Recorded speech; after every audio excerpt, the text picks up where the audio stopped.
अभी आप लोग राधा दीदी को सुन रहे थे और दूसरों का अनुभव हमें बहुत अच्छी प्रेरणा देता है।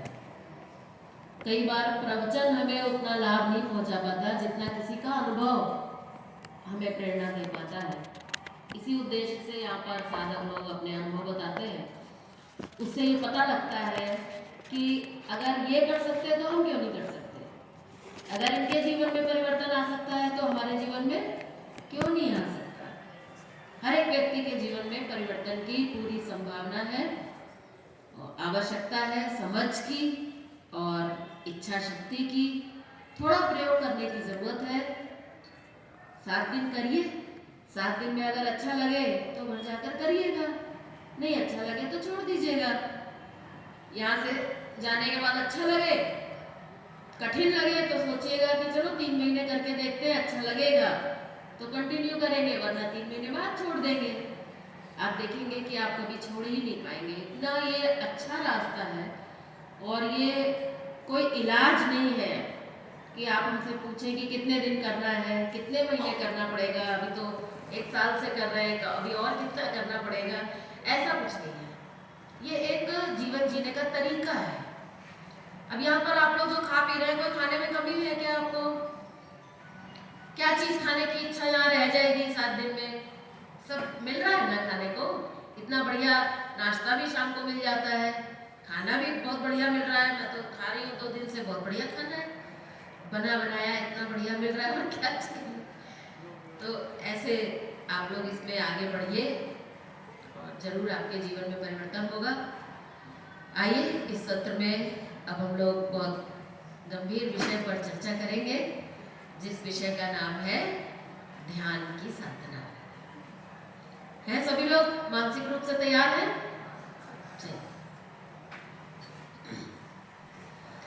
वंदहु गुरुपद कंज कृपा सिंधु नर रूप हरि महामोहतम पुंज जासु वचन रवि कर निकर सियावर रामचंद्र प्रभु जय शरणम।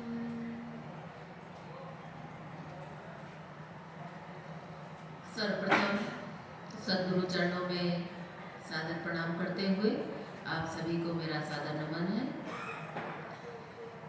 तप सेवा सुमिरन की मानस योग साधना का 7 दिवसीय शिविर है। आज इस शिविर का 4था दिन।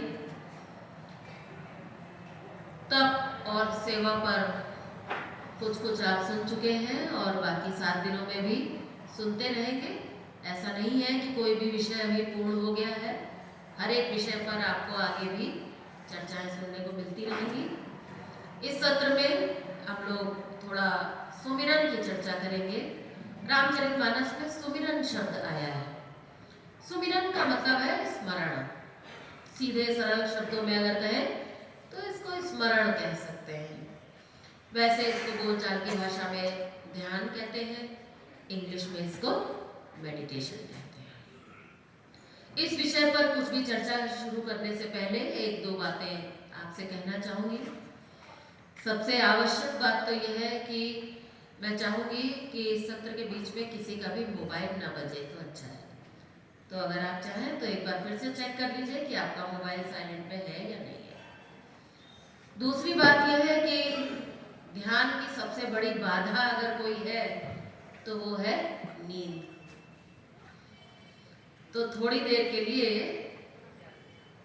1-1.5-2 घंटा थोड़ा इससे बच के रहना पड़ेगा, क्योंकि इसका जब प्रकोप होता है तो अपना भी वश चलता नहीं है।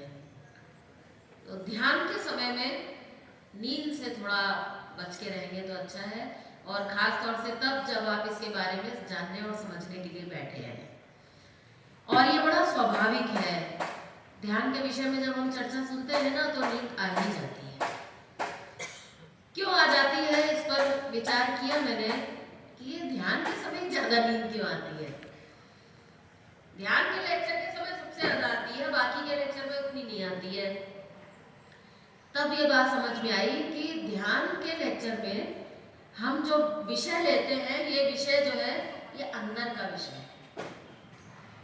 तो जिस विषय की हम बात करते हैं मन हमारा उस तरफ गति करने लगता है। तो अंदर की बात है तो हमारा मन भी अंदर जाना चाहता है और धीरे धीरे फिर हमारी बाहर की इंद्रियां शिथिल पड़ने लगती हैं और मन अंदर जाने लगता है। और फिर ध्यान तो अभी हमने समझा नहीं है, तो ध्यान में तो नहीं जाता है, वो नींद में चला जाता है। अगर अभी यहाँ पर पिक्चर लगा दी जाए, कोई बढ़िया प्रोजेक्टर लगा के और बढ़िया कोई मूवी लगा दी जाए, तो जिसको नींद आ भी रही होगी ना, उसकी भी नींद भाग जाएगी। क्यों? क्योंकि उसका विषय है बहिर्मुखी, उसका विषय बाहर का है। तो नींद अगर आ भी रही होगी, आप रात भर सुबह नहीं होगे तो भी आप सो नहीं सकते, आराम से पिक्चर देख लेंगे। इसलिए इसमें थोड़ी सावधानी की जरूरत है।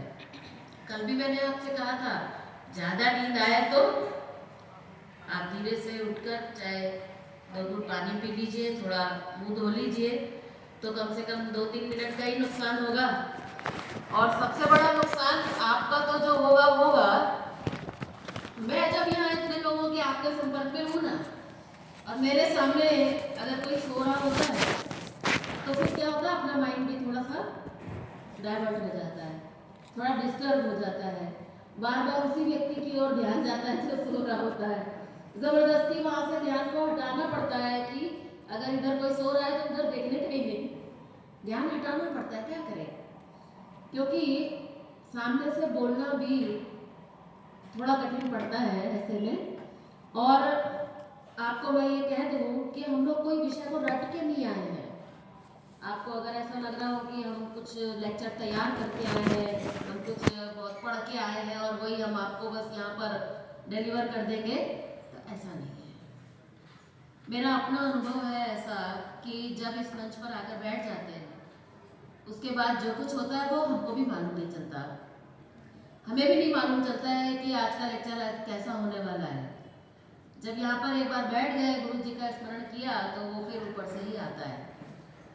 कल चर्चा हो रही थी कि 2 घंटा ऐसे बैठना, 1 सेकंड भी बीच में कुछ हिलना नहीं डुलना नहीं, तो ये आसान नहीं है। ऐसा नहीं है कि मैं भी इतने घंटे ऐसे बैठ लेती हूँ। मैं भी जब नीचे बैठकर किसी और को सुनती हूँ तो मुझे भी 2-4 बार चेंज करना पड़ता है।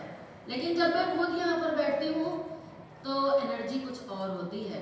तो उस एनर्जी में कोई व्यवधान अगर पड़ता है तो फिर मैं भूल ही जाती हूँ पूरा, मैं एकदम ब्लैंक ही हो जाती हूँ। और कई बार ऐसा हो चुका है कि कहीं पर ज़्यादा डिस्टर्बेंस होता है, कहीं बाहर की डिस्टर्बेंस ज़्यादा होती है, या अंदर के लोग कभी कभी ऐसे मिल जाते हैं जो रिसेप्टिव नहीं होते हैं, ज़्यादा जागरूक नहीं होते हैं। तो 1-2 बार तो ऐसा हो गया कि मैं बोलते बोलते रुक ही गया, मैं आगे उसको बोल ही नहीं पाई, कंटिन्यू ही नहीं कर पाई, ऐसा भी हो जाता है कभी। तो इसलिए मैं कोई अपनी योग्यता से नहीं बोल रही हूँ, तो आप सभी का सहयोग मुझे थोड़ा लगेगा। तो आशा है आप सभी लोग सहयोग करेंगे। और ध्यान का विषय बाकी विषयों से थोड़ा सा ड्राई है, थोड़ा शुष्क है। वैसे तो ये बहुत रसोमय है, ध्यान में जो रस आता है उस रस की तो कोई तुलना ही नहीं है, लेकिन वो रस हमें अभी नहीं मिल पाया है। वो रस जब हमें मिलेगा तब आप देखेंगे कि आँख खोलने की इच्छा नहीं होगी, ऐसा लगेगा आँख बंद करके ही रहो। क्यों हम अब तक आँख खोलते थे, तब आपको ऐसा लगेगा। लेकिन जब तक वो स्थिति नहीं आ रही है तब तक ये विषय थोड़ा फीका लगता है, थोड़ा नीरस लग सकता है आपको।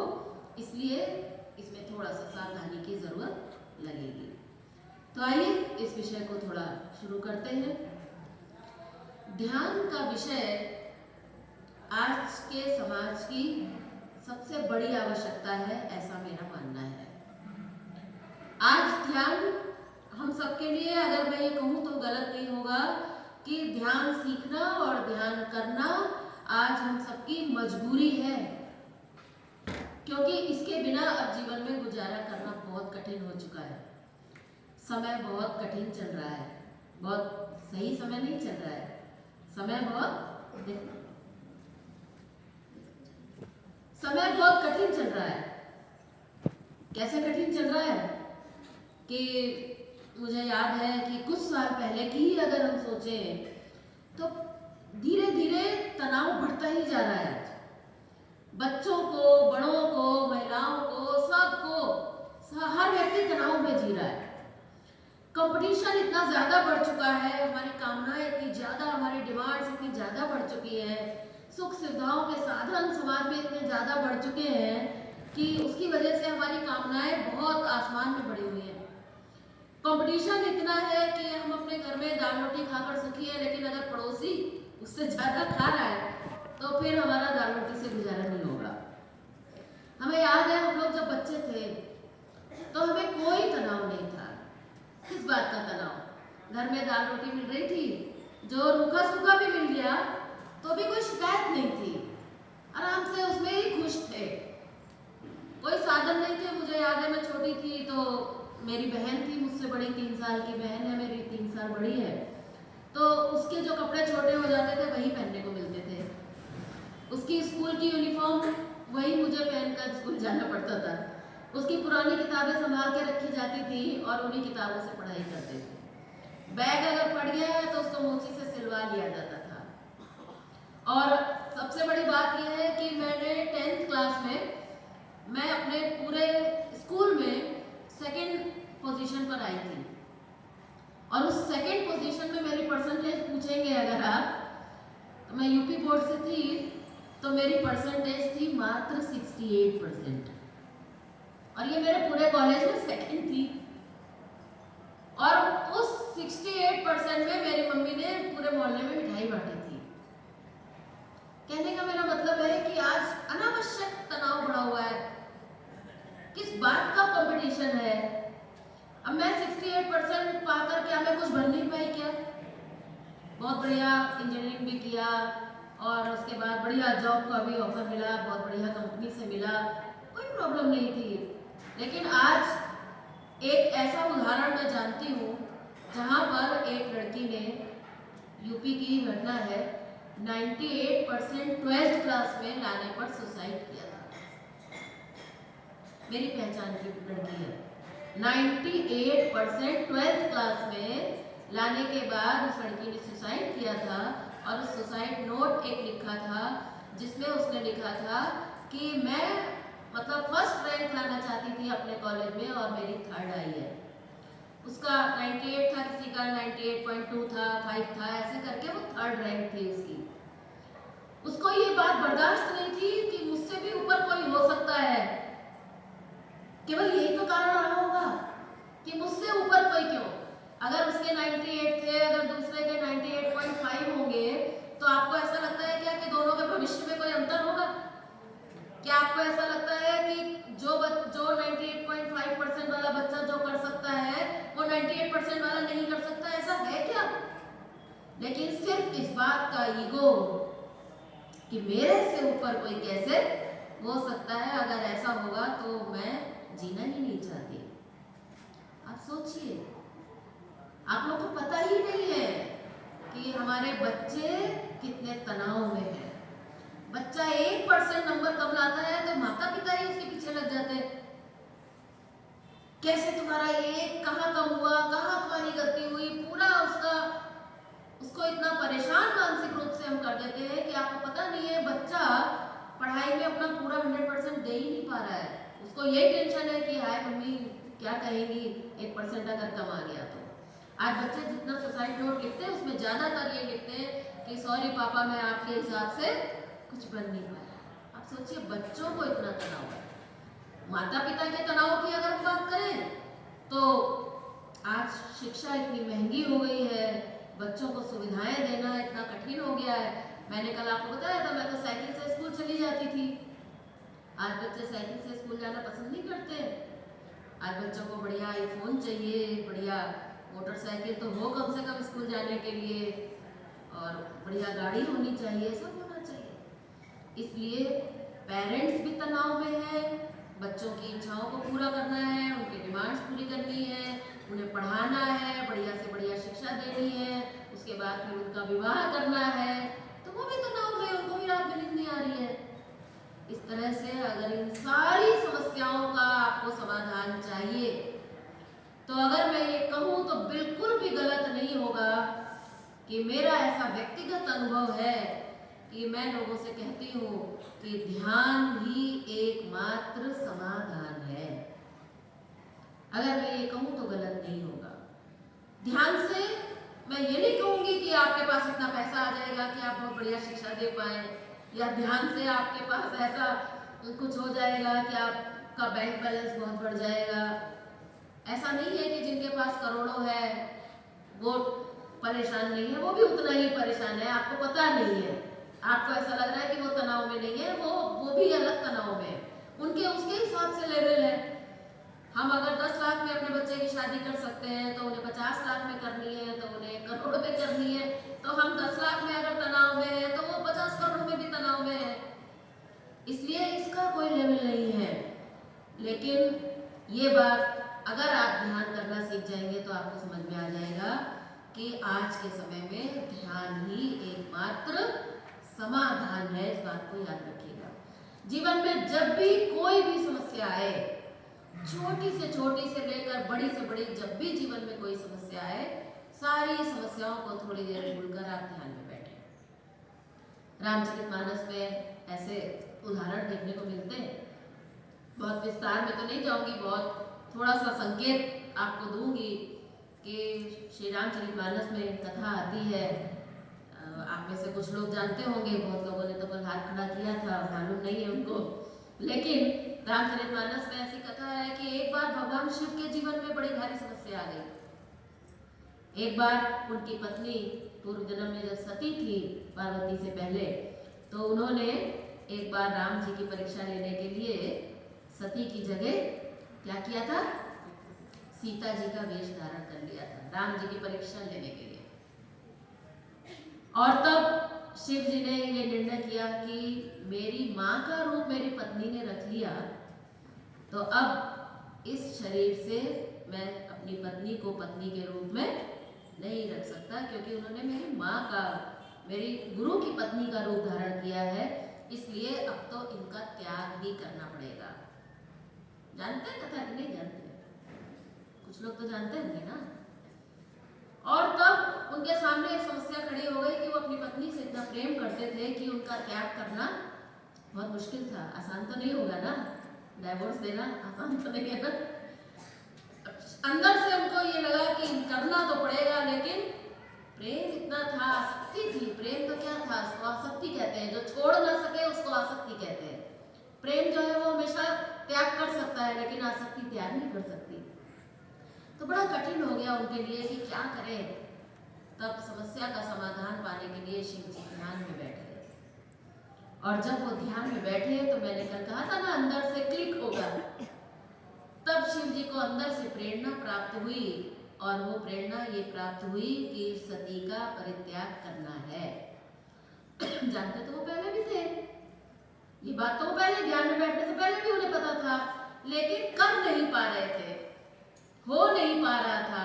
लेकिन जब ध्यान में बैठे और जब अंदर से ये प्रेरणा मिली, तो उस प्रेरणा के अंदर इतनी ताकत थी कि जो काम कर नहीं पा रहे थे वो काम करने की शक्ति भी उनको ध्यान से प्राप्त हुई। इसलिए जब भी जीवन में कोई भी समस्या आए तो उसके समाधान के लिए आप आंख बंद करके बैठेंगे, थोड़ा सा अपने अंदर जाएंगे, तो अंदर आपके वो खजाना है जो सारी समस्याओं का समाधान कर सकता है। इसलिए आज बहुत से स्कूल्स में, यूनिवर्सिटीज में आज मेडिटेशन कंपलसरी कर दिया गया है। और आज बहुत सी संस्थाएं हैं जो युवाओं को आकर्षित करने की कोशिश कर रही हैं कि कैसे इस युवा वर्ग को संभाला जाए। बूढ़े लोग तो चलो कट गई इनकी जैसे तैसे, अगर युवा वर्ग को अभी से नहीं संभाला गया तो धीरे धीरे समाज, देश और व्यक्तिगत जीवन और सामूहिक जीवन में हमारे कितना क्लेश हो सकता है। तो आज बहुत सी संस्थाएं इसमें बहुत गंभीरता से काम कर रही हैं और एक प्रयास कर रही हैं कि कैसे ध्यान से लोगों को जोड़ा जाए। आज आप में से भी बहुत से लोग ध्यान से ऑलरेडी जुड़े होंगे, और बहुत से लोगों ने अभी तक ध्यान के बारे में कभी सोचा ही नहीं होगा। जो लोग ध्यान पहले से कर रहे हैं उनके लिए मैं कहना चाहूंगी कि ध्यान में निरंतर आपके प्रोग्रेस होना बहुत जरूरी है। मैंने कल भी आपसे कहा था कि हम जो कुछ भी कर रहे हैं उसका रिजल्ट क्या मिल रहा है।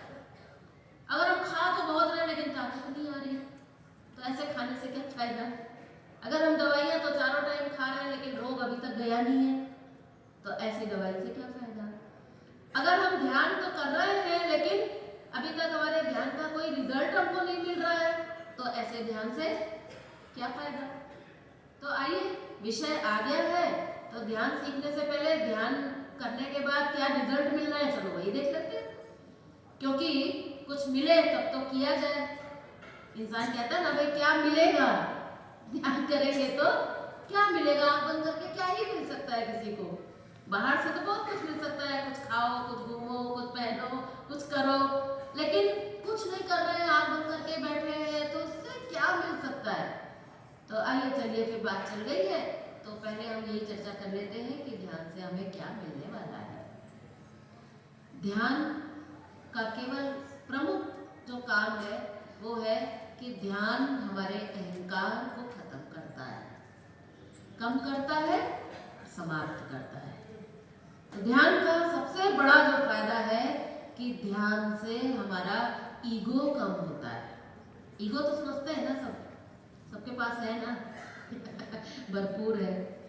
तो सबसे बड़ा जो फायदा हमें ध्यान में मिलता है वो है मैं का विलय। आध्यात्मिक भाषा में अगर कहें तो मैं का विलय होता है। मैं आज सारे लड़ाई की जड़ अगर कोई है तो मैं भी तो कुछ हूँ, मेरे को कैसे कह दिया, मैं ये हूँ, मैं वो हूँ, मैं इतना बड़ा अफसर हूँ, मैं इतना बड़ा ये, मैं इतना बड़ा वो, है ना, ये मैं। कबीरदास जी ने एक बहुत सुंदर बात कही है, जब मैं था तब हरि नहीं, अब हरि है मैं नहीं। अपने जीवन में एक सूत्र हमेशा याद रखिएगा कि मैं जैसे ही कमरे के अंदर प्रवेश करता है वहां से परमात्मा भाग जाता है। ये दोनों एक साथ रह ही नहीं सकते। जैसे अंधकार और प्रकाश एक साथ नहीं रह सकते, ऐसे ही मैं और परमात्मा एक साथ नहीं रह सकते। और ध्यान में हमें क्या करना है, किससे जुड़ना है, ईश्वर से जुड़ना है, अपने आप से जुड़ना है। कल मैंने कहा था जुड़ना कहाँ से, अपने आप को अपने आप से जोड़ना है।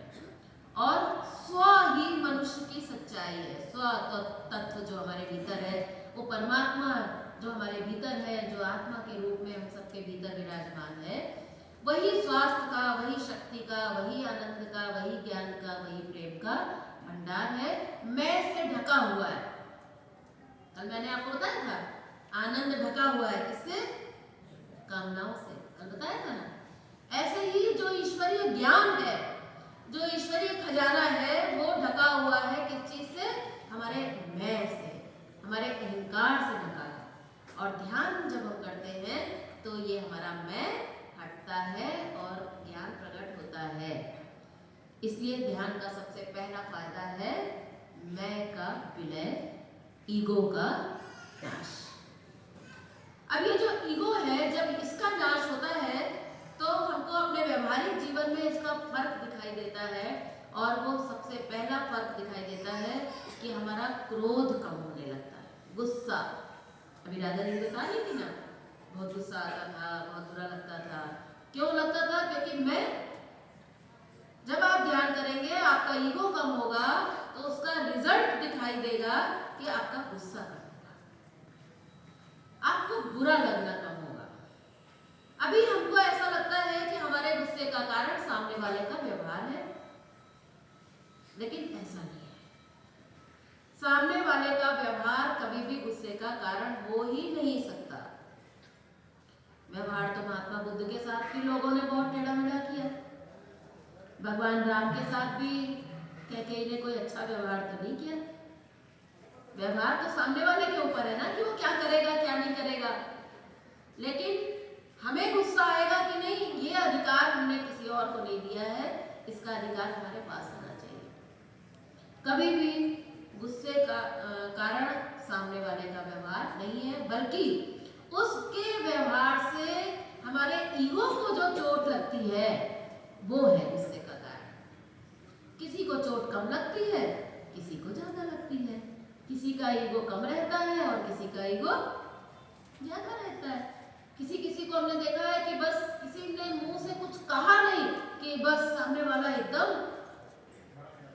एग्रेसिव हो जाता है साहब। हमारे यहाँ तो यूपी में ऐसी अनेक घटनाएं घट चुकी हैं जहाँ बच्चे से लड़ाई हो गई, छोटी क्लास के, कोई बड़े नहीं, छठी, सातवीं, आठवीं क्लास के बच्चे, तो लड़ाई हो गई तो अगले दिन पिस्टल लेकर आ गए और सीधे मार दिया। गुड़गांव की घटना, एक नहीं 2 घटना हो चुकी है हमारे गुड़गांव में। किस बात? रात भर उसको नींद नहीं आई। सामने वाले ने, सोचिए बच्चे ने क्या ही कह दिया होगा, ऐसी कौन सा तीर मार दिया होगा, क्या ही कह दिया होगा कि वो बच्चा रात भर सो नहीं सका, रात भर बदले की आग में जलता रहा और ये सोचता रहा कि मैं कैसे इसका बदला लूं। और वो रिवॉल्वर रख के ले गया और सामने वाले को उसने मार ही दिया, मर गया सामने वाला। सोचिए। और वही हम लोग सुनते हैं, सच्ची घटना है, कोई काल्पनिक नहीं है, कि भगवान बुद्ध एक बार प्रवचन कर रहे थे तो कुछ युवा लोग आ गए व्यवधान डालने के लिए और कहने लगे कि हमने सुना है कि बुद्ध जी को गुस्सा नहीं आता। ऐसा कैसे, इंसान ही तो है वो भी, ऐसे कैसे गुस्सा नहीं आएगा? हम दिलाते हैं गुस्सा। पहुंच गए उनके प्रवचन में। अब वो जितनी देर प्रवचन करते रहे वो कुछ ना कुछ डिस्टर्ब करते रहे। अभी मैंने आपसे कहा कि अगर आप डिस्टर्ब करेंगे तो दिक्कत होगी। अब अगर जबरदस्ती आप जरूरत से ज्यादा अगर आप बैठ के डिस्टर्ब करने लगे तो मुझे तो थोड़ा गुस्सा आएगा। मैं तो कहूँगी कि भाई अभी आप बाहर जाइए, आपकी वजह से बहुत डिस्टर्ब हो रहा है। लेकिन वो तो बुद्ध थे, वो अपना ठीक है, उधर वो परेशान कर रहे होंगे तो इधर देख रहे होंगे। अपने आप को कंट्रोल करना है ना, अपने सामने वाले को कितना कंट्रोल करेंगे। तो लेक्चर खत्म होने वाला था तो लड़कों ने सोचा कि अभी तक तो इन्हें गुस्सा आया नहीं और हम अगर हार गए तो हमारा ही वो बड़ा हर्ट हो जाएगा, हमारा क्या होगा फिर, हम तो वहां पर शर्त लगा कर आए हैं। तो जब लेक्चर बिल्कुल खत्म हुआ जस्ट, तो उसमें से एक लड़का आगे आया और उसने महात्मा बुद्ध के मुंह पर थूक दी। ये सच्ची घटना है, काल्पनिक नहीं है। उसने सोचा अब तो गुस्सा आएगा ही, अब देखते हैं अब कैसे ये बुद्ध बनेंगे। बुद्ध जी ने जेब से अपने रुमाल निकाला, थूक को पोंछा और पूछा आप कैसे आए, क्या सेवा करनी है आपकी। सामने वाले का ईगो गिर गया, पैरों में गिर गया। बात समझ में आ गई कि ऐसा भी हो सकता है। यहाँ पर मैं आपको बुद्ध तो नहीं बना पाऊंगी, बुद्ध तो हम नहीं बनाने आए हैं, क्योंकि बुद्ध तो कोई बिरला ही बनता है। सारे बुद्ध बन जाएंगे तो ये दुनिया चलना मुश्किल भी है। लेकिन कम से कम थोड़ा तो डाउन आए हम, जहाँ है हम आसमान पे चढ़ के बैठे हैं, वहां से थोड़ा नीचे तो धरती पर तो आए कम से कम।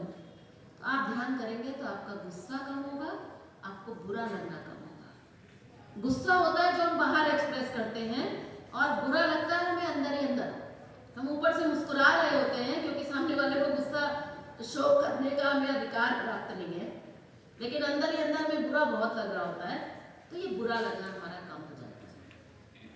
ध्यान जब आप करेंगे तो आप देखेंगे कि आपकी मेमोरी बहुत बढ़िया हो जाएगी। अभी जैसे जैसे हमारी थोड़ी उम्र बढ़ रही है, हमारा मेमोरी लॉस होना शुरू हो गया है। और मेमोरी लॉस भी कैसा, 20 साल पुरानी बुरी बातें तो हमें याद है आज भी, लेकिन पॉजिटिव बातें हम भूलते जा रहे हैं। किसी ने हमारे साथ अच्छा किया था वो हम भूल चुके हैं, किसी ने हमारे साथ बुरा किया था वो हमें याद है। अगर आप ध्यान करेंगे तो आप देखेंगे कि आपके अंदर से निगेटिविटी निकलने लग जाएगी और पॉजिटिविटी बढ़ने लग जाएगी और आपकी मेमोरी बहुत बढ़िया हो जाएगी। अभी बच्चे पढ़ाई करते हैं, बड़ी मेहनत से बेचारे पढ़ते हैं, जो क्वेश्चन रिवाइज करके गए एग्जामिनेशन हॉल में जाते हैं, पेपर में वही क्वेश्चन आ जाता है। पेपर देख के बहुत खुश होते हैं कि ये तो मुझे आता है, ये तो मैंने अभी रिवाइज किया था, लेकिन जब तक उस क्वेश्चन का नंबर आता है तब तक भूल जाते हैं। दिमाग में जोर डालते रहते हैं कि अरे अभी तो पढ़ा था, आधे घंटे पहले ही तो रिवाइज किया था, लेकिन अब उन्हें याद नहीं आ रहा। पढ़ा था, दिमाग में फिट है, लेकिन याद नहीं आ रहा। क्यों याद नहीं आ रहा? कि दिमाग में एक काम की चीज भरी है और लाखों बेकाम की चीज भरी है। और जब आप याद करने की कोशिश करते हैं तो उसमें से उसको निकालना बहुत मुश्किल हो जाता है। कूड़े के बीच में से हीरे को निकालना ये बहुत टफ हो जाता है। लेकिन जब आप ध्यान करते हैं तो ये कचरा तो पहले ही निकल चुका, अब तो वहां पर केवल काम की चीज सेव है। अब जब काम की चीज सेव है तो आराम से दिख जाएगी, आराम से मिल जाएगी, इसलिए मेमोरी बहुत अच्छी हो जाएगी। दूसरा ये होगा कि आपकी समझने की शक्ति, हमारी ग्रहणशीलता बढ़ जाएगी। अब यहाँ पर हम प्रवचन कर रहे हैं, इतने लोग बैठे हैं, किसी को बात बहुत अच्छी समझ में आ रही होगी, किसी के सर के ऊपर से जा रही होगी, क्योंकि किसी की ग्रहणशीलता अच्छी है और किसी की ग्रहणशीलता खराब है। लेकिन अगर हम ध्यान से जुड़ेंगे तो हम देखेंगे कि हमारी चीजों को समझने की शक्ति बहुत ज्यादा बढ़ जाएगी। कहते हैं ना, थोड़ा कहा ज्यादा समझो। अभी तो इतना 2 घंटे का लेक्चर दिया, लेकिन इसमें से आपको क्या लगता है कि अगर यहाँ 250-300 लोग बैठे हैं, मैं कहती हूँ कि अगर इसका 10% लोगों की भी समझ में आ जाए तो समझिए बहुत है। इतना आसान नहीं है। अच्छी तो लगेगी सबको, क्योंकि बात अच्छी है तो अच्छी तो सबको लगेगी, लेकिन जीवन में उतारना हर एक 300 के सब उतार लेंगे ऐसी उम्मीद हम नहीं करते, क्योंकि हमें पता है इतना आसान नहीं है। समझने की शक्ति उतनी बढ़िया हमारी नहीं है। ध्यान आप करेंगे तो आपकी समझने की शक्ति बढ़ेगी। और ज्यादा ध्यान के फायदों की अगर मैं बात करूं तो ध्यान से ईश्वरीय ज्ञान का प्रागट्य होता है। ईश्वरीय ज्ञान का अगर जब प्रागट्य होता है तो कैसे मालूम चलता है कि ज्ञान का प्रागट्य हुआ है? भाई ज्ञानी तो हम सब अपने आप को सब ज्ञानी ही समझते हैं। अगर हमें थोड़ा सा गीता याद हो जाए, अगर हम थोड़ा सा पूजा पाठी हो जाए, अगर हम थोड़ा सा सात्विक हो जाए तो हमें ऐसा लगता है कि हम बहुत ज्ञानी हैं। लेकिन ये ज्ञान की परिभाषा नहीं है। ज्ञान का प्रमाण है, ज्ञानी केवल वही व्यक्ति है, रामचरितमानस के अनुसार ज्ञान का प्रमाण है कि अगर हमें सबके अंदर थोड़ा थोड़ा भगवान का भाव बनने लग जाए कि सबके अंदर भगवान है, उसको ज्ञान कहा गया है। ज्ञानी वही है। विद्वान तो हो सकते हैं, हमें पूरी रामायण याद हो गई, गीता याद हो गई, तो हम क्या कहलाएंगे? विद्वान। ज्ञानी नहीं कहलाएंगे। ज्ञानी वो है जिसको सबके अंदर सिए राम मैं सब जग जानी। आप सोचिए, अगर हमें सबके अंदर थोड़ा है तो सबके अंदर, इसमें तो कोई शक नहीं है, लेकिन हमें नहीं दिखता। हमें अपनी पत्नी में नहीं दिखता, हमें अपने पति में नहीं दिखता, हमें अपने बच्चे में नहीं दिखता, हमें अपने पड़ोसी में नहीं दिखता। अगर हमें सबके अंदर थोड़ा थोड़ा भगवान दिखाई देने लग जाए तो ये इस धरती पर राम राज्य आज का अभी आ सकता है। प्रॉब्लम यही है कि हम अपने को तो बढ़िया और दूसरे को हम खराब समझते हैं। अगर दूसरे के अंदर भी भगवान दिखाई देने लग जाए तो कहते हैं, करूँ मैं दुश्मनी किससे कि दुश्मन हो अगर अपना, मोहब्बत ने जगह दिल में नहीं रखी अदावत की। सबके अंदर भगवान दिखाई देने लग जाए, यह है ज्ञान का प्रगट। ज्ञान के साथ साथ जब ज्ञान प्रकट होता है तो ज्ञान के साथ साथ विवेक जागृत होता है। विवेक का मतलब यह होता है कि क्या सही है और क्या गलत है। अभी हमें यही नहीं पता चलता है, अगर हम अपने बिजनेस में जाते हैं तो हमारी समझ में ही नहीं आता है कि इन्वेस्ट करूं कि ना करूं। बच्चे को पढ़ाना है, समझ में ही नहीं आता है साइंस दिलाऊं कि कॉमर्स दिलाऊं। मतलब हमारे लिए हमारे अंदर इतना विवेक नहीं है जो हम सही गलत उचित अनुचित का हम भेद कर सकें। अगर आप ध्यान करना सीख जाएंगे तो आप अपने जीवन की अनेक समस्याओं का समाधान कर सकते हैं, क्योंकि आपकी विवेक शक्ति जागृत हो जाएगी। आपको पता चलेगा कि ये मेरे लिए अच्छा है और ये मेरे लिए अच्छा नहीं है। और ध्यान के फायदे होंगे कि जब आप ध्यान करेंगे तो आपको प्रेरणा शक्ति जागृत होगी, अंदर से प्रेरणा आएगी। अगर बढ़िया अभ्यास आपका चलेगा, क्योंकि अंदर वो परम पिता बैठा है और पिता का काम होता है बच्चे को गाइड करना। अगर आप उससे जुड़ेंगे, अगर आप उसके संपर्क में आएंगे तो वो आपको गाइड करेगा, आपको बताएगा कि क्या करना है और क्या नहीं करना है। अंदर से आपको आवाज आने लग जाएगी। इसको कहते हैं प्रेरणा शक्ति। और अधिक ध्यान का लाभ की अगर मैं बात करूं तो ध्यान से मोक्ष की प्राप्ति है। ध्यान हमारे जीवन के सारे बंधनों को काटने में समर्थ है। इसलिए ये ध्यान के फायदे अगर आपको प्राप्त करने हैं तो ध्यान सीख लेने में आपकी भलाई है। ठीक है, समझ में आ गया? अब हम ध्यान के विषय में चर्चा करेंगे। ध्यान को समझने के लिए मैंने बचपन से बहुत कोशिश की इस विषय को समझने में। मैंने कल कहा था कि मेरा ये सौभाग्य था कि मैं आध्यात्मिक परिवार से थी, बहुत से संतों को सुनने का मौका मिला मुझे, और मैंने इस ध्यान के विषय को भी सीखने की बहुत कोशिश की। लेकिन मुझे कभी भी ध्यान समझ में बिल्कुल भी नहीं आया, क्योंकि ध्यान के विषय में जब कोई बात करता है तो बहुत कठिन भाषा में व्याख्यान देते हैं। प्राय संत महात्मा जो होते हैं हाई लेवल के टीचर होते हैं, पीएचडी क्लास का टीचर, और नर्सरी क्लास के लेवल का तो लेक्चर देना उसके लिए कठिन होगा ना, तो वो बहुत हाई लेवल का लेक्चर देते थे, समझ में नहीं आता था। आत्मा, परमात्मा, जीवात्मा और ज्ञान और चेतना, बहुत कठिन कठिन शब्दों का प्रयोग रहता था, मुझे कभी समझ में नहीं आया। पूरा लेक्चर सर के ऊपर से हमेशा चला गया और मैं नहीं, कोशिश करती थी, मैं बैठती थी, लेकिन मुझे समझ में नहीं आता था। लेकिन जब मैं तप सेवा सुमिरन से जुड़ी, योगी जी महाराज ने बहुत सरल ढंग से इसको समझाया। हमारे गुरु जी कहते थे कि जैसा विद्यार्थी हो, टीचर को उसके लेवल से ही समझाना चाहिए। वो कहते थे कि नारायण कभी भी नारायण के रूप में आकर हमको समझा नहीं सकता। अगर साक्षात कृष्ण अगर उतर कर आ जाए तो अर्जुन को समझा पाए क्या?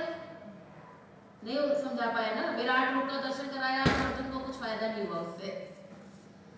अगर नारायण नीचे उतर कर आए, यानी कि हमारे लेवल पर उतर कर आए, फिर हमसे बात करें तो हमको बात समझ में आ सकती है। तो हमारे गुरु जी कहते थे कि जैसा विद्यार्थी हो, टीचर की ये योग्यता होनी चाहिए कि वो जैसा जिस क्लास का विद्यार्थी है उसी क्लास के हिसाब से उसको समझाए। तो वो हमेशा बहुत सरल ढंग से समझाया करते थे। वो कहते थे कि कोई विद्वता दिखाने की जरूरत नहीं है, हमें ये बताने की जरूरत नहीं है कि हम बहुत बड़े विद्वान हैं, हम बहुत बड़े ज्ञानी हैं, हम बहुत हाई लेवल का लेक्चर दे सकते हैं। बोले बिल्कुल गलत बात, सामने वाले की समझ में आना चाहिए, हमेशा ऐसा व्याख्यान होना चाहिए। तो उन्होंने ऐसा व्याख्यान दिया और मुझे पहली बार में ये ध्यान की बात समझ में आ गई। और आज लोगों से भी हम लोग जब ध्यान की बात करते हैं तो काफी लोगों को ये विषय काफी टफ लगता है। बहुत से लोग तो ये सोचकर पहले से ही सो जाते हैं कि अरे इस विषय में हमें रुचि नहीं है, ये विषय समझना हमारे वश की बात नहीं है, अरे कहाँ हमारे पास टाइम है, कहाँ हम कर पाएंगे, ये सब छोड़ो, अपना तप ठीक है, सेवा फिर भी ठीक है, ये ध्यान वाला मामला ज़्यादा बढ़िया नहीं है, हमने करके देखा है 1-2 बार, कुछ नहीं होता उससे। हमने अलग अलग धारणाएं अपने दिमाग में बैठा रखी हैं, जिसकी वजह से इस विषय में हमारी रुचि नहीं है, इस विषय पर हमारी समझ नहीं है और इस विषय को हम समझना भी नहीं चाहते। अगर आप में से भी अगर कोई लोग ऐसे हो, कुछ जो मुझे दिख रहे हैं 4-6 लोग सोते हुए, हो सकता है उनके विषय से उनके मन में ऐसा भाव हो, तो मैं उन लोगों से कहना चाहूंगी कि थोड़ी देर के लिए इस ध्यान के विषय को चलिए भूल जाते हैं। कठिन लग रहा है आपको तो छोड़ देते हैं उस विषय को। उस विषय को समझने के लिए, ध्यान के विषय को समझने के लिए ध्यान के ही विषय को छोड़ देते हैं और एक दूसरा विषय पकड़ लेते हैं। अगर वो विषय आपकी समझ में आ गया तो अनजाने में ही आपको ध्यान 50% समझ में आ जाएगा। कैसा रहेगा? सरल हो जाएगा। ये ध्यान कठिन लग रहा है, बोरिंग लग रहा है तो छोड़ देते हैं थोड़ी देर के लिए, दूसरे तरह से दूसरी बात को कर लेते हैं। 50% समझिए, उससे ही आपको ध्यान समझ में आता है और उस विषय का नाम है नींद।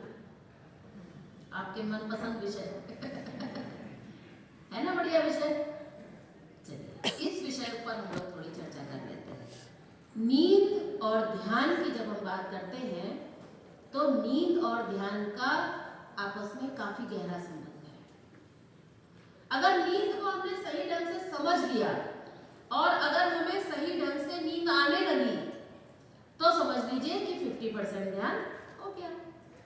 अब आप कहेंगे तो नींद को क्या समझना, ये तो हमें पहले से समझा हुआ है। ध्यान को समझना है, नींद को क्या समझना, हम तो रोज सोते हैं, दिन में भी सो लेते हैं, रात में तो सोते ही सोते हैं, लेकिन ऐसा नहीं है। मैंने आपसे कहा कि जो काम कर रहे हैं उसको समझ के करिए। अगर हम सो भी रहे हैं तो समझ के सोइए। अगर हम खा भी रहे हैं, आज तक हम खा रहे थे, क्या हमने खाने को कभी समझा था क्या? बस टाइम हो गया तो खा लिया, भूख लगी तो खा लिया, सामने आ गया तो खा लिया, टेस्टी लगा, मुंह में पानी आया तो खा लिया। क्या आज से पहले हमने खाने को कभी समझा था? यहाँ पर आपको समझाया जा रहा है ना कि खाने को समझिए। खाना एक क्रिया है, लेकिन खाना क्यों खाना है, कब खाना है, कैसा खाना है, कितना खाना है, समझ में आ रहा है ना अब आपको? ऐसे ही सोते तो हम रोज हैं, लेकिन क्या है सोना, सोने का क्या साइंस है, सोने का क्या फायदा है,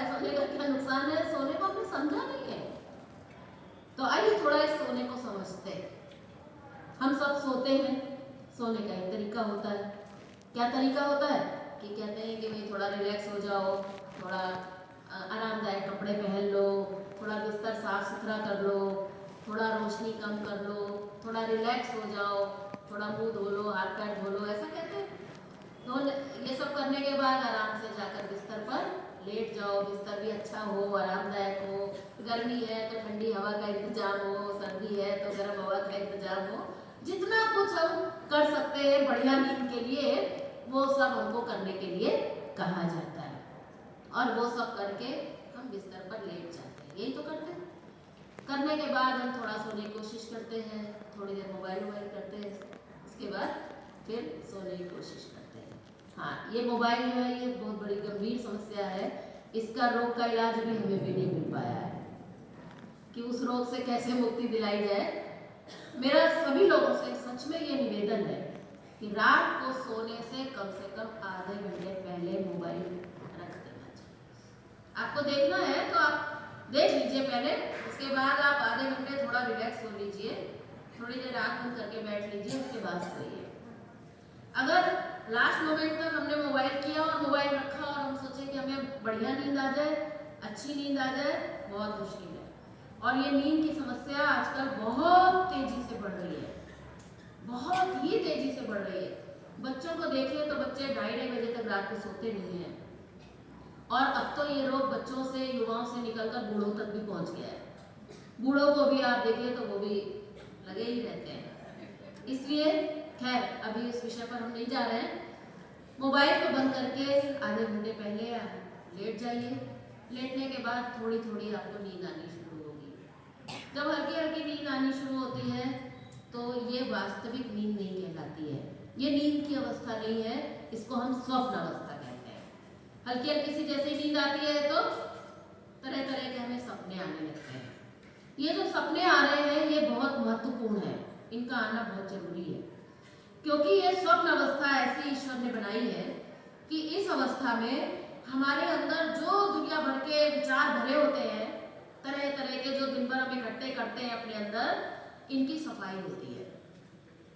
अगर ये सफाई ना हो तो मेरे ख्याल से इंसान कुछ ही समय में शायद पागल हो सकता है।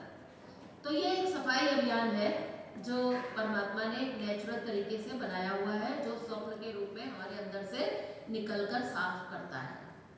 अब ये स्वप्न आया, आपको स्वप्न आना शुरू हुआ, आप स्वप्न देख रहे हैं। अनेक प्रकार के स्वप्न आते हैं, स्वप्न पर हमारा कोई जोर नहीं रहता, हम अपने हिसाब से स्वप्न नहीं देख पाते हैं। कहा तो जाता है कि बड़े ऊंचे सपने देखो, लेकिन ये ऊंचे सपने जो देखने की बात की जाती है ये बिस्तर पे नहीं देखे जाते हैं, ये सोते सोते नहीं देखे जाते हैं, ये देखे जाते हैं जागते जागते। उन सपनों की बात नहीं कर रही हूँ, ये उन सपनों की बात कर रही हूँ जो ना चाहते हुए भी आते रहते हैं। तो इन सपनों, ये सपने में एक घटना घटती है, उस घटना को समझना बहुत जरूरी है। अगर आपको ध्यान सीखना है तो इस स्वप्न अवस्था को सीखना समझना बहुत जरूरी है। मान लीजिए मैं सोई, सोने पर मैंने एक सपना देखा, और आपने एक बात और देखी होगी कि सपने जो है वो कभी कभी टेढ़े ज्यादा आते हैं, सीधे और अच्छे सपने कम आते हैं, टेढ़े मेढ़े सपने ज्यादा आते हैं। कहीं एग्जामिनेशन हॉल में गए तो पता चला पेन ही नहीं चल रहा, ऐसा सपना है। एग्जाम देने जाना है, कॉलेज पहुंच ही नहीं पा रहे हैं, रास्ते में ही भटक गए, ऐसा सपना आता है, होता है ना ऐसा सब। तो मान लीजिए मैं सो रही हूँ और सोते सोते मैंने एक सपना देखा, और वो सपना मैंने ये देखा कि मैं अपने घर जा रही थी, लेकिन घर का रास्ता भूल गई, भटक गई, और अब मैं कहीं किसी जंगल में हूँ। अब जंगल में हूँ तो जंगल में तो खतरा होगा। किस चीज का खतरा होगा? जंगली जानवर का। अब जंगल में जब भटक गए, शाम हो गई, रात होने लगी, अब घबराहट हो रही है, डर लग रहा है, तो भाग रहे, इधर भाग रहे, उधर भाग रहे कि कैसे घर मिले। इतनी देर में पीछे से एक शेर आता है। शेर को तो शिकार मिल गया और शेर हमारे पीछे भाग रहा है, हम आगे आगे भाग रहे हैं। धीरे धीरे हमने जोर लगाकर भागना शुरू किया, शेर ने भी भागना शुरू किया। भागते भागते भागते भागते एक पोजीशन ऐसी आई कि शेर हमारे बिल्कुल करीब आ गया और शेर ने हमारे ऊपर फाइनल अटैक कर दिया। जैसे ही शेर ये अटैक करता है वैसे ही क्या होता है, आंख खुल जाती है। कभी भी शेर किसी को खा नहीं पाया आज तक, हमारी आंख खुल जाती है। अब जब आंख खुलती है ना, वो समय बहुत महत्वपूर्ण है समझने के लिए। जब आपकी आंख खुली तो आप देखते हैं कि माथे पर पसीना है। हार्ट बीट आप चेक करें, धक धक धक धक हो रहा है, बहुत हार्ट बीट बढ़ गई है। क्या आपने कभी सोचा है कि ये पसीना कहां से आया और ये हार्ट बीट क्यों बढ़ी? क्या वास्तव में आप दौड़ रहे थे? क्या आप दौड़ के आए?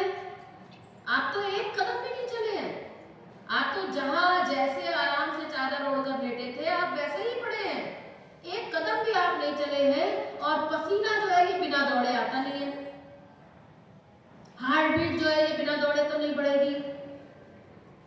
तो क्या आपने कभी सोचने की कोशिश की कि ये क्यों हुआ? आपने कभी सोचने की कोशिश नहीं की। अगर आपके साथ में कोई सो रहा हो और आप ऐसे उठ के बैठ जाएं, ऐसे करें तो उसकी भी नींद खुल जाती है। पूछता है साथ में जो सो रहा होता है कि क्या हो गया, तो हम कहते हैं कि अरे बड़ा बुरा सपना देखा। बोले क्या देखा? बोले जंगल में दौड़ रहा था। बोले कौन दौड़ रहा था? आपसे अगर पूछा जाए कि कौन दौड़ रहा था तो आप क्या कहेंगे इसके जवाब में? मैं दौड़ रहा था। कहानी घूमकर कहां पर आ गई? मैं दौड़ रहा था। इससे ये पता लगता है कि इंसान के जीवन में जब तक मैं दौड़ता रहता है तब तक हम एनर्जी का लॉस करते हैं, चाहे वो जागृत अवस्था में हो, चाहे वो स्वप्न अवस्था में हो। जब तक हमारा मैं काम करता रहता है तब तक हम एनर्जी का लॉस करते हैं। हम कभी भी एनर्जी का अर्जन नहीं कर सकते, उसको गेन नहीं कर सकते।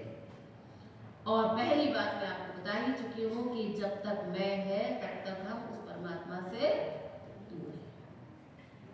अब ये मैं काम कर रहा है, नतीजा क्या होगा?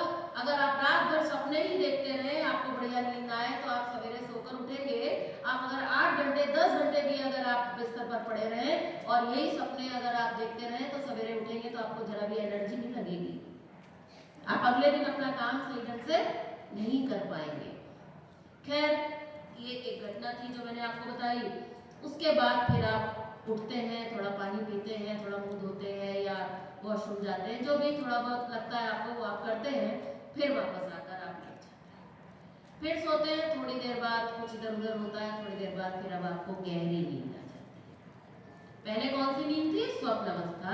अब कौन सी आपको नींद आ गई? गहरी नींद। इस गहरी नींद को भी आपने कभी समझने की कोशिश नहीं की है। याद रखिएगा, ये मैं 50% ध्यान का विषय ही बता रही हूँ।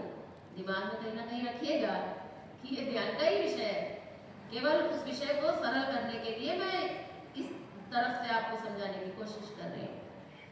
गहरी नींद क्या है? गहरी नींद में जब कोई व्यक्ति सो जाता है तो उसके अंदर 3 प्रकार के परिवर्तन आ जाते हैं। पहला परिवर्तन आता है कि गहरी नींद में सोए हुए व्यक्ति के अंदर लिंग भेद खत्म हो जाता है। गहरी नींद में सोया हुआ व्यक्ति ये नहीं बता सकता है कि वो स्त्री है या पुरुष। बिल्कुल सो रहे, गहरी नींद में पड़े शव के समान, हमें इसका आभास नहीं होता। गहरी नींद में सोया हुआ व्यक्ति के अंदर संबंध भेद खत्म हो जाता है। वो ये नहीं बता सकता है कि वो पिता है या पुत्र, नहीं बता सकता। पहला हो गया लिंग भेद, दूसरा संबंध भेद, तीसरा अवस्था भेद। गहरी नींद में सोया हुआ व्यक्ति ये नहीं बता सकता है कि वो बच्चा है या जवान है या बूढ़ा है। यानी कि बताने वाली चीज खत्म हो जाती है। आभास कराने वाली चीज, ज्ञान कराने वाली चीज, जानकारी देने वाली चीज खत्म हो जाती है। वो हो जाती है जीरो। और कौन सी चीज जीरो हो जाती है? मैं। स्वप्न अवस्था में मैं हाइपर एक्टिव था, लेकिन गहरी नींद में मैं कितना हो गया? जीरो। मैंने आपसे कहा था कि जब मैं था तब हरि नहीं, जब हरि नहीं तो एनर्जी का लॉस, और अब हरि है मैं नहीं। यानी कि जैसे ही ये गणित का फॉर्मूला है, समझ लीजिए कि जब भी इंसान के अंदर मैं जीरो होगा, चाहे वो आधे सेकंड के लिए ही क्यों ना हो, तो आधे सेकंड के लिए वो परमात्मा से जुड़ा हुआ होगा। इसीलिए जब हम गहरी नींद में होते हैं, जिस वक्त हमारा मैं जीरो हो जाता है, और ये समय बहुत लंबा नहीं होता है। अगर आप 6 घंटे सोएंगे तो हो सकता है 6 मिनट या 16 सेकंड हो ज्यादा से ज्यादा, इससे ज्यादा गहरी नींद हमें नहीं आती है। घंटों कोई बहुत गहरी नींद में बहुत ही रेयर हम सोते हैं, लेकिन जब ये गहरी नींद हमें आती है, जितनी बढ़िया गहरी नींद आती है, जितनी ज्यादा देर हमें ये गहरी नींद आती है, उसका रिजल्ट ये होता है कि जब आप सवेरे सोकर उठते हैं तो आपके अंदर एनर्जी भर गई होती है। रात को आप थक कर सोए थे, जब आप सवेरे सोकर उठते हैं तो आपके अंदर भरपूर एनर्जी होती है। कल रात को आप यहाँ से गए, थक कर सोए, मैं यहाँ से गई, थक कर सोई, अगर मुझसे रात को 11 बजे कोई कहता है कि एक लेक्चर और हो जाए, और आपसे कोई कहता है कि एक लेक्चर और सुनोगे, तो आप कहते हैं भाई अब तो माफ करो, अब नहीं होगा। एनर्जी लेवल डाउन हो गया, एनर्जी खर्च हो गई, लेकिन रात भर बढ़िया नींद आई और सवेरे उठे फिर से तैयार है। आज हम भी तैयार हैं और आप भी तैयार हैं। हाँ, अगर हमको अच्छी नींद रात में नहीं आई होगी, या आप में से किसी को अच्छी नींद नहीं आई होगी, तो आपको लेक्चर अच्छे से सुनाई नहीं देगा। अगले दिन आप अपना काम ढंग से नहीं कर पाएंगे, क्योंकि एनर्जी जो है ये इस बात पर डिपेंड करती है कि कितनी गहरी नींद आई, कितनी देर हम उस जीरोनेस में रह पाए। इसीलिए कहा जाता है कि भोजन से शक्ति का संबंध नहीं है, शक्ति का संबंध अंदर से है। जब हम गहरी नींद में जाते हैं, मैं का विलय होता है, तब हमें शक्ति प्राप्त होती है। इस विषय पर विस्तार से नहीं जाऊंगी, डॉक्टर साहब आप लोगों को बता चुके होंगे, आगे भी बताते रहेंगे कि किस प्रकार से ये गहरी नींद जो है वो हमें चार्ज करती है, और किस प्रकार से भोजन से शक्ति का संबंध नहीं है। अभी इस विषय में नहीं जाएंगे, ठीक है। इससे अब हमें ये पता चल गया कि जब भी जीरोनेस होती है, उस समय हमारी कॉन्शियस, उस समय हमारा मन, उस समय हमारी चेतना उस परमात्मा के क्षेत्र में होती है, जिसको हम आत्मा कहते हैं। जैसे ही हमारा संपर्क उस आत्मा के क्षेत्र से होता है, तो उसके अंदर जो गुण है, हम उन गुणों को एब्जॉर्ब करने लगते हैं, स्वास्थ्य को, शक्ति को, आनंद को, ज्ञान को और प्रेम को। इसलिए अगर ये स्थिति हमारे जीवन में ज्यादा से ज्यादा प्राप्त हो सके, तो उस स्थिति को प्राप्त करने के अभ्यास का नाम है ध्यान। अगर ध्यान की बहुत सरल परिभाषा मैं आपसे कहूं, तो मैं कह सकती हूं कि ध्यान किसे कहते हैं, तो कहते हैं कि जो स्थिति हमको रात को गहरी नींद में अनजाने में प्राप्त हुई थी, उसी स्थिति को, उसी जीरोनेस को जब हम अभ्यास पूर्वक, प्रयास पूर्वक उस स्थिति को प्राप्त करने की कोशिश करते हैं, उस कोशिश का नाम है। बात समझ में आ गई? यहां तक क्लियर है? किसी को कोई शंका तो नहीं है? कोई शंका है अपनी डायरी में लिख लीजिए, प्रश्नोत्तर सत्र में पूछिए, समझने की पूरी कोशिश करिए। यहां तक अगर आपको बात समझ में आ गई है, तो मेरे हिसाब से आप सभी के दिमाग में एक सवाल उठना चाहिए था। मुझे नहीं पता कि आप में से किसके दिमाग में वो उठा कि नहीं उठा। नहीं उठा होगा तो मैं उठा देती हूँ, और वो प्रश्न ये है कि आपके दिमाग में ये सवाल आना चाहिए कि फिर तो ध्यान की कोई जरूरत ही नहीं है। अगर गहरी नींद से ही सब कुछ हो जाता है, तो फिर ध्यान की क्या जरूरत है? और सो लेंगे 2 घंटा। अभी रात में सोते थे, आज से दिन में भी सोएंगे। आराम से सोने में तो सबको मजा ही आता है, और अगर सोने से ही वो परमात्मा मिल जाए, तो फिर ध्यान की जरूरत ही कहाँ है? अगर ऐसी शंका है आपको, तो मैं आपको बता दूं कि ऐसा होने वाला नहीं है। क्यों नहीं है ऐसा? क्योंकि ध्यान में जब हम बैठते हैं, तो हमारी रीढ़ की हड्डी ऐसी होती है। जब हम बिस्तर पर पड़े होते हैं, तब हमारी रीढ़ की हड्डी ऐसी होती है। मनुष्य को भगवान ने ऐसा बनाया है, जानवरों को भगवान ने ऐसा बनाया है। जब हम इस अवस्था में होते हैं, तो हम केवल उतना ही प्राप्त कर सकते हैं जितना कि एक जानवर प्राप्त कर सकता है। एक जानवर भी, एक घोड़ा, एक बैल, एक गाय, जब रात को सोते हैं थक कर तो वो भी सवेरे उठते हैं तो एनर्जी आ जाती है। अगर एक कुत्ता भी अगर बहुत बढ़िया नींद में, एक चिड़िया भी अगर बहुत बढ़िया नींद में सोएगा तो अगले दिन वो बहुत खुश होगा। बेचारा मुंह से तो नहीं कह पाएगा लेकिन बड़ा आनंद में होगा। हम भी रात को जब सोते हैं और बहुत बढ़िया नींद आती है तो सवेरे उठकर हम कहते हैं कि आज हम बड़े आनंद से सोए, कहते हैं ना। तो इस अवस्था में रहकर हम केवल स्वास्थ्य थोड़ा प्राप्त कर सकते हैं, थोड़ी शक्ति प्राप्त कर सकते हैं और थोड़ा सा आनंद प्राप्त कर सकते हैं, थोड़ा सा। अगर आपको केवल इतना ही चाहिए तो मैं आपसे कहूंगी कि आपको ध्यान सीखने की जरूरत नहीं है। आप केवल नींद से ही काम चला सकते हैं। लेकिन अगर आपको आनंद चाहिए, जिस आनंद की कल हमने चर्चा की थी, अगर ऐसा अखंड आनंद आपको चाहिए अपने जीवन में, अगर ज्ञान चाहिए, अगर प्रेम चाहिए अपने जीवन में, तो वो कभी भी इस अवस्था में प्राप्त नहीं कर सकते। उसके लिए हमें इस अवस्था में आना होगा और इस अवस्था में उस अवस्था को प्राप्त करने की कोशिश करनी होगी। समझ गए ना? अवस्था वही है जो इस अवस्था में, जो अवस्था थी जीरोनेस की, मैं का विलय हो गया था, मैं शून्य हो गया था, अवस्था वही है। लेकिन स्थिति क्या है? स्थिति हमारी ये है। बात समझ में आ गई? ध्यान किसे कहते हैं? जब हम अभ्यास पूर्वक अपनी रीढ़ की हड्डी को सीधा रखकर, जब हम गहरी नींद वाली अवस्था यानी अपने आप को जीरो करने की कोशिश करते हैं, सब कुछ शून्य करने की कोशिश करते हैं, अपनी इंद्रियों को भी स्थिर करते हैं, अपने मन को भी शून्य करते हैं, अपने विचारों को भी शून्य करते हैं, तो उस अभ्यास का नाम है ध्यान। अब मैं यहाँ पर आप लोगों से एक बात कहना चाहूँगी कि ईमानदारी से जिसको जिसको नींद आ रही है कृपया जाकर थोड़ा पानी पी कर आइए, वुज़ू कराइए, जाइए जाइए जाइए। हाँ, कोई बात नहीं। अब यहाँ पर ध्यान का विषय शुरू होता है। ध्यान की आज विश्व में सैकड़ों पद्धतियां प्रचलित हैं, सैकड़ों पद्धतियां। मैंने ऐसा सुना है कि 108 से भी ज्यादा पद्धतियां आज विश्व में हैं। लेकिन पद्धतियां चाहे कितनी भी हो, लेकिन ध्यान का विज्ञान अगर कोई है तो वो केवल दो है। दो ही तरीके से ध्यान किया जाता है। पहला तरीका है जिसमें हम अपनी चेतना को केंद्रित करते हैं, इसको कहते हैं केंद्रीकरण की पद्धति से ध्यान, कंसंट्रेशन प्रोसेस ऑफ मेडिटेशन।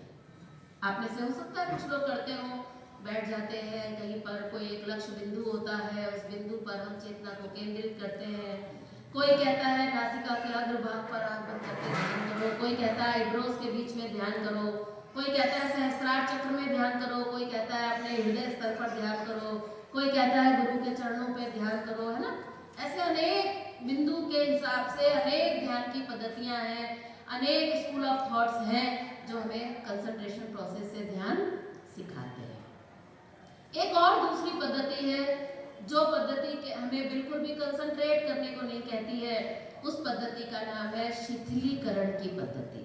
शिथिलीकरण का मतलब ढीला छोड़ दो, इसको कहते हैं रिलैक्सेशन प्रोसेस, रिलैक्स करो। इसको कहते हैं भावातीत ध्यान, इसको कहते हैं ट्रांसेंडेंटल मेडिटेशन।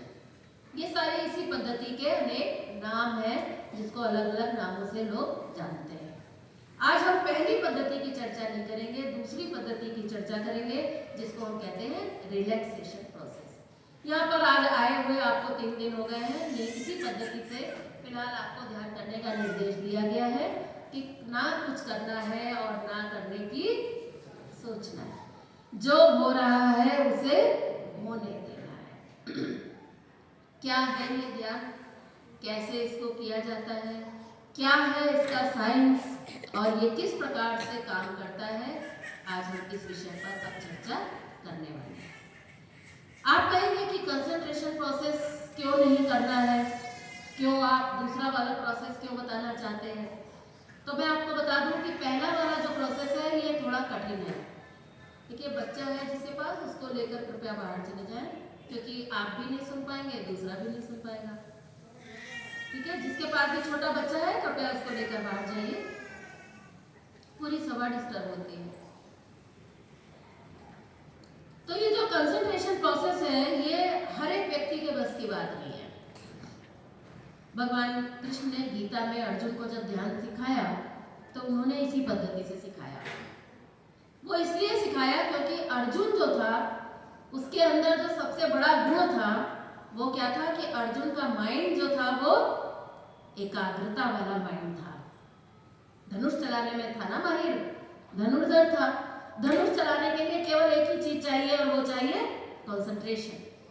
इसीलिए अर्जुन के अंदर ही केवल वो ताकत थी कि पानी के अंदर घूमती हुई मछली की आंख में वो निशाना लगा सकता था। इसके लिए सोचिए आप कितना कंसंट्रेशन लगेगा।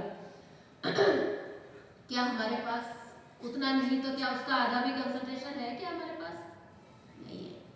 हमारे कंसंट्रेशन की हालत तो इतनी बुरी है कि महिलाएं जानती हैं कि घर में गैस पर दूध चढ़ा देते हैं भगोने में तो आए दिन हमारा वो जल जाता है, भूल जाते हैं, ध्यान भटक जाता है। बच्चे हैं किताब खोल कर पढ़ते हैं तो माँ बार बार चिल्लाकर उसको कहती है बेटा ध्यान से पढ़ो, क्योंकि हमें पता है कि बच्चे की किताब तो खुली है लेकिन उसका ध्यान तो खेल के मैदान में है, कंसंट्रेशन नहीं है उसका पढ़ाई में। इसलिए ये पद्धति थोड़ा कठिन है और रिजल्ट जो है वो दोनों के बराबर है। इसलिए अगर एक रास्ता कठिन हो और एक रास्ता इजी हो तो कौन से रास्ते पर जाने में भलाई है? सरल रास्ते पर। लेकिन अगर आप में से कोई इस रास्ते पर चल चुका है, आगे बढ़ चुका है, तो उसको वापस आने की जरूरत नहीं है। वो उसी रास्ते पर धीरे धीरे चलकर उसी रास्ते से आप अचीवमेंट कर सकते हैं। लेकिन जो शिथिलीकरण की पद्धति है, अगर आपको इसे नए ढंग से सीखना है, नए सिरे से अगर आपको सीखना है या आपने अभी तक कोई सा भी ध्यान नहीं सीखा है तो आपके लिए ये पद्धति सरल है। इस पद्धति में क्या करना होता है? इस पद्धति का एक सरल सा सिद्धांत है, एक नियम है। कल भी आपको एक दो नियम बताए गए थे। कौन कौन से नियम बताए थे? एक बताया था एक्शन और रिएक्शन और एक बताया था आदान और प्रदान। थोड़ा बीच में रिवीजन हो जाता है तो जरा अच्छा रहता है। हालांकि इस नियम का यहाँ कोई काम नहीं है, रिवीजन हो गया। यहाँ पर एक दूसरा नियम काम करता है जिस नियम को हम कहते हैं अंश और अंशी कार्य। ऐसे नहीं समझ में आएगा, अभी मैं बताऊंगी। अंश और अंशी कार्य। इस ब्रह्मांड के अंदर जो कुछ भी आपको दिखाई दे रहा है, जो कुछ भी, ये सब केवल दो ही स्टेट में है। या तो ये किसी का अंश है और या ये किसी का सोर्स है। अंशी का मतलब होता है सोर्स। अभी भी समझ में नहीं आई बात? नहीं आई ना? और सरल करते हैं। मेरे पास एक किताब है, इस किताब को मैं खोल लेती हूँ। यहाँ पर एक पेज नंबर 48 है। अगर मैं इस 48 नंबर पेज को यहाँ से फाड़ लूँ और फिर ये मैं आपको यहाँ पे ऐसे दिखाऊं दोनों चीज, और मैं आपसे पूछूं कि ये 48 नंबर पेज क्या है, क्या है इसका परिचय, तो आप कहेंगे ये 48 नंबर पेज इस किताब का अंश है। इस किताब का नहीं है, इस किताब का अंश है। तो ये कहलाता है अंश और ये कहलाएगा अंशी, सोर्स। ये नियम ये कहता है कि जो भी अंश है उस अंश के जीवन की यात्रा का केवल एक लक्ष्य है, चाहे वो सजीव हो या निर्जीव हो। उसके जीवन का केवल एक लक्ष्य है कि कैसे वो अपने अंशी से जुड़ जाए। समझ में आ गई? ये पेज नंबर ये जो 48 है, क्या ये पेज नंबर 48 अपने आप में कोई अस्तित्व है इसका? अगर ये पेज नंबर 48 आपको दे दिया जाए और आप उसको पूरा पढ़ लें अच्छी तरह से, कुछ समझ में आएगा क्या? इस पेज की सार्थकता और समाज में इसके अस्तित्व की सार्थकता केवल तब है जब इसको पेज नंबर 47 और 49 के बीच में लगा दिया जाए। तो ये नियम ये कहता है कि अंश के जीवन का केवल एक लक्ष्य है कि कैसे वो अपने अंशी से जाकर जुड़ जाए। यही कारण है कि जब आप कोई माचिस की तीली जलाते हैं तो अग्नि हमेशा ऊपर की ओर उठती है। आपने कभी सोचा है कि क्यों उठती है? आप कहेंगे ये तो वैज्ञानिक सोचे, हम क्यों सोचे? लेकिन सोचने का विषय है कि ये हमेशा ऊपर इसलिए उठती है क्योंकि ये सूर्य का अंश है। अग्नि जितनी भी है, चाहे वो एक माचिस की तीली हो, चाहे कूड़े के ढेर पर हो, चाहे वो हवन की अग्नि हो, जितनी भी अग्नि है ये हमेशा ऊपर इसलिए उठती है क्योंकि इसका सोर्स जो है वो कौन है? सन।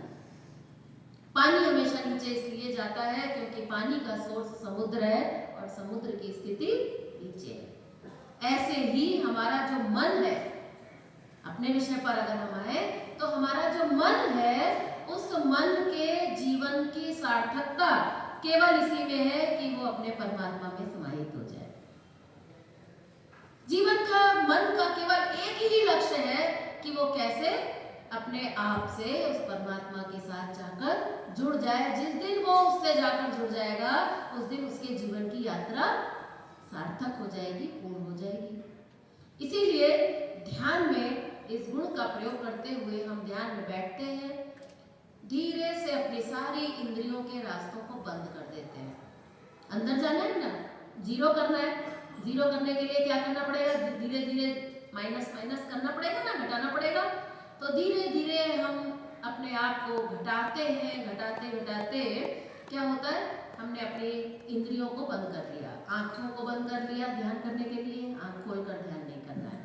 कानों को बंद कर लिया, ऐसे शांत स्थान पर कोशिश किया कि ऐसे शांत स्थान पर बैठ गए जहां बाहर का शोर ना हो। जुबान को बंद कर लिया, यानी कि मुंह में कुछ अब डालना नहीं है। नाक को बंद कर दिया, यानी कि अब हमें कुछ सूंघने की विशेष आवश्यकता नहीं है। पैरों को बंद कर दिया, आप चल नहीं रहे। ऐसे सारी इंद्रियों के रास्तों को हमने बंद कर दिया और उसके बाद हम धीरे से अपने मन को अंदर छोड़ देते हैं। मन का सहज स्वभाव है कि मन को हम अंदर जाना चाहिए। लेकिन अगर मैं आपसे पूछूं कि आपका मन आंख बंद करने पर अंदर जा रहा है कि बाहर जा रहा है? क्या कहते हैं? अंदर जा रहा है कि बाहर? बाहर जा रहा है। बस थोड़ा सा यहीं पर प्रॉब्लम है, वरना कोई प्रॉब्लम नहीं थी। मन जो है ये इंद्रियों का राजा है। राजा को आप जबरदस्ती नहीं रोक सकते, यहाँ जाओ वहां मत जाओ, ये करो वो करो, नहीं कर सकते। राजा है। आंखों को हम कह सकते हैं कि बंद हो जाओ, बंद हो जाएगी। कानों से कहेंगे बंद हो जाओ, बंद हो जाएंगे। लेकिन मन को हम वश में नहीं कर सकते, मन को हम नहीं रोक सकते। मन अगर अभी आपका यहाँ बैठा है, अगर आपका बेटा अमेरिका में रहता है, तो यहाँ से अमेरिका तक जाने में, उसके ड्राइंग रूम में जाकर उसके सोफे पर बैठने में, आपको यहाँ से लेकर वहां तक जाने में 1 सेकंड भी नहीं लगेगा। मन की गति इतनी ज्यादा है, आप 1 सेकंड में आप कल्पना करें, आप वहां बैठे हुए अपने मन को पाएंगे। ऐसा क्यों? नियम तो ये कहता है कि मन को कहाँ जाना चाहिए था? अंदर, अपने अंशी से मिलने के लिए। लेकिन ये मन अंदर नहीं जा रहा, क्यों? इसमें सारी गलती हमारी खुद की है। आपने कभी एक छोटे बच्चे को पालने में पड़े हुए तो देखा होगा। एक छोटा बच्चा जो पालने में पड़ा होता है, उसकी जो स्थिति होती है ना, ये वास्तविक ध्यान की स्थिति है।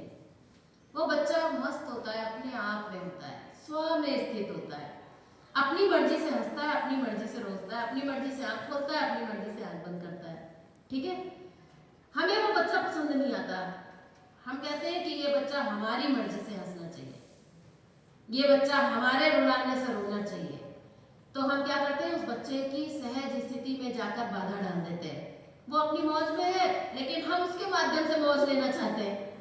हमें अपनी मौज की फिक्र पड़ी होती है, तो हम क्या करते हैं? उस बच्चे को ले जाकर एक खिलौना उसके आगे बजाते हैं, तो बच्चा हंस पड़ता है।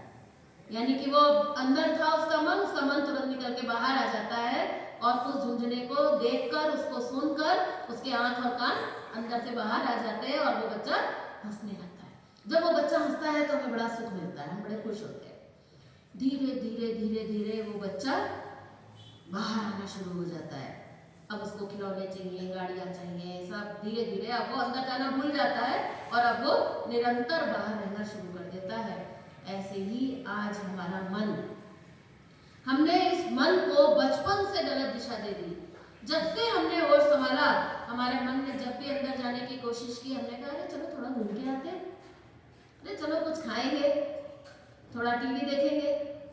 हमने अपने मन को बचपन से लेकर आज तक, आज हमारी इतनी उम्र हो गई, यहाँ लगभग एवरेज 50 के तो सब बैठे ही हैं।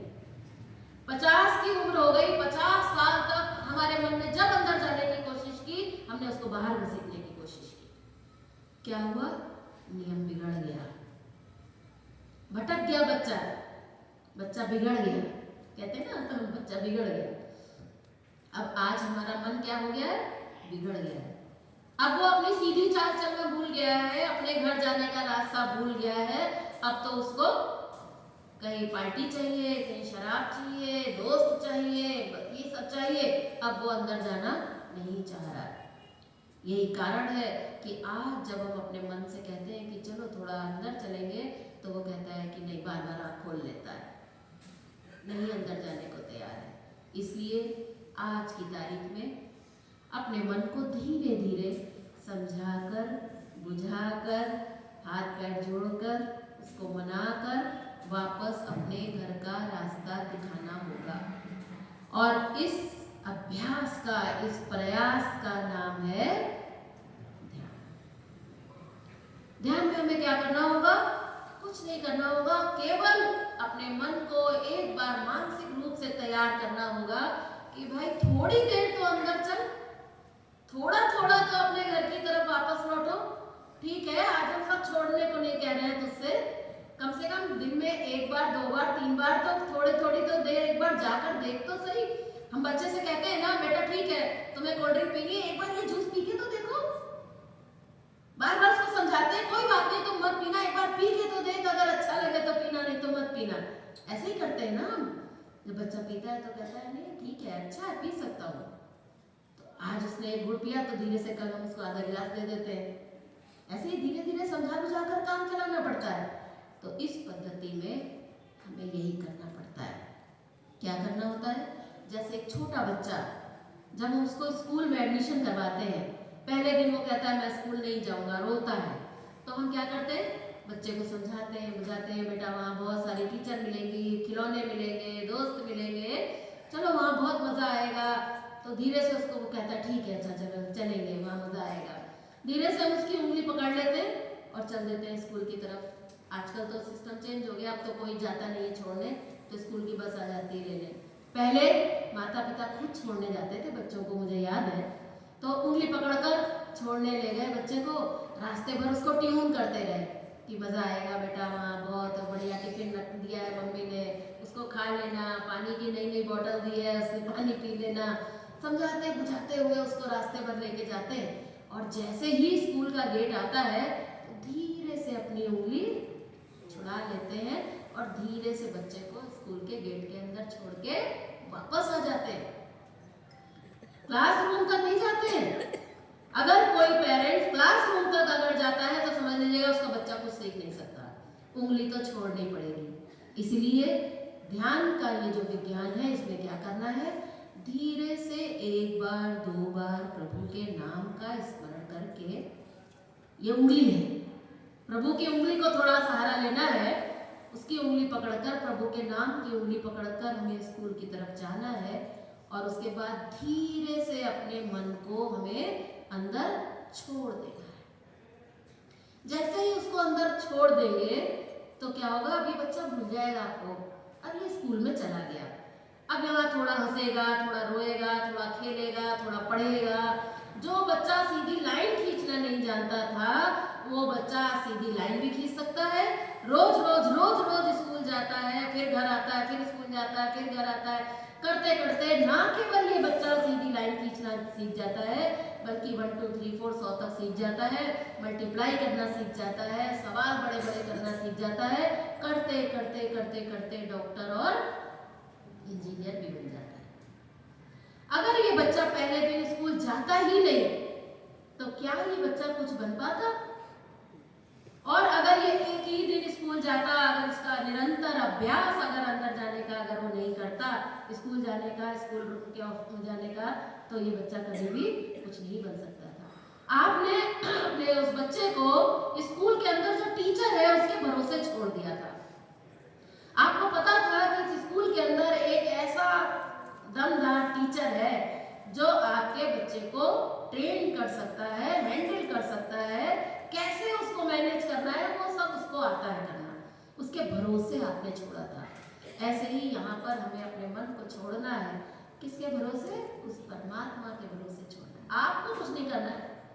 अगर आप कुछ करने बैठ जाएंगे तो आपका मैं काम करने लग जाएगा, और मैं काम करने लग जाएगा तो ध्यान कभी भी सफल नहीं हो पाएगा। इसलिए आपको छोड़ना पड़ेगा। बिना छोड़े ध्यान नहीं हो सकता है। मैं को आपको जीरो करने के लिए इस सारी कहानी के लिए आपको उसे छोड़ना पड़ेगा, शून्य के अंदर छोड़ना पड़ेगा। और शून्य के अंदर ही अनंत की शक्ति है।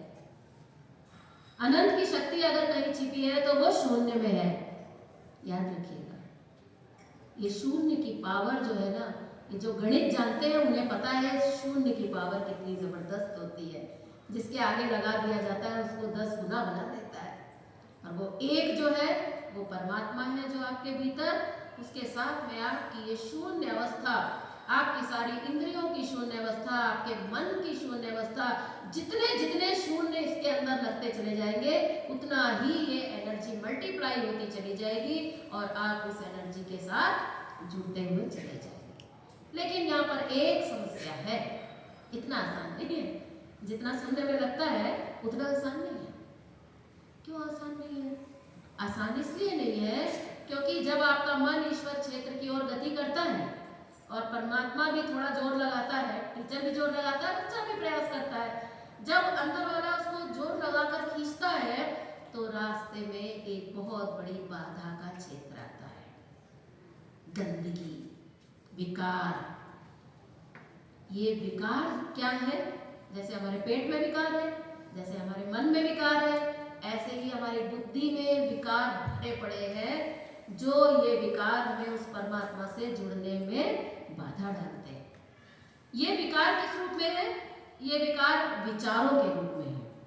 ये विकार इस रूप में नहीं है कि एनिमा ले लो तो निकल जाए, ये विचारों के रूप में है।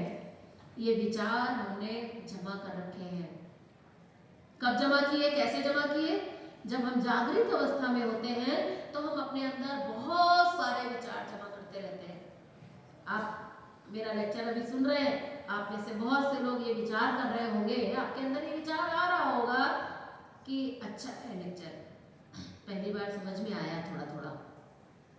आप में से कुछ लोग होंगे जिनके अंदर ये विचार आ रहा होगा कि 1:45 तो बज रहा है, 15 मिनट में इनका लेक्चर हो जाएगा क्या पूरा?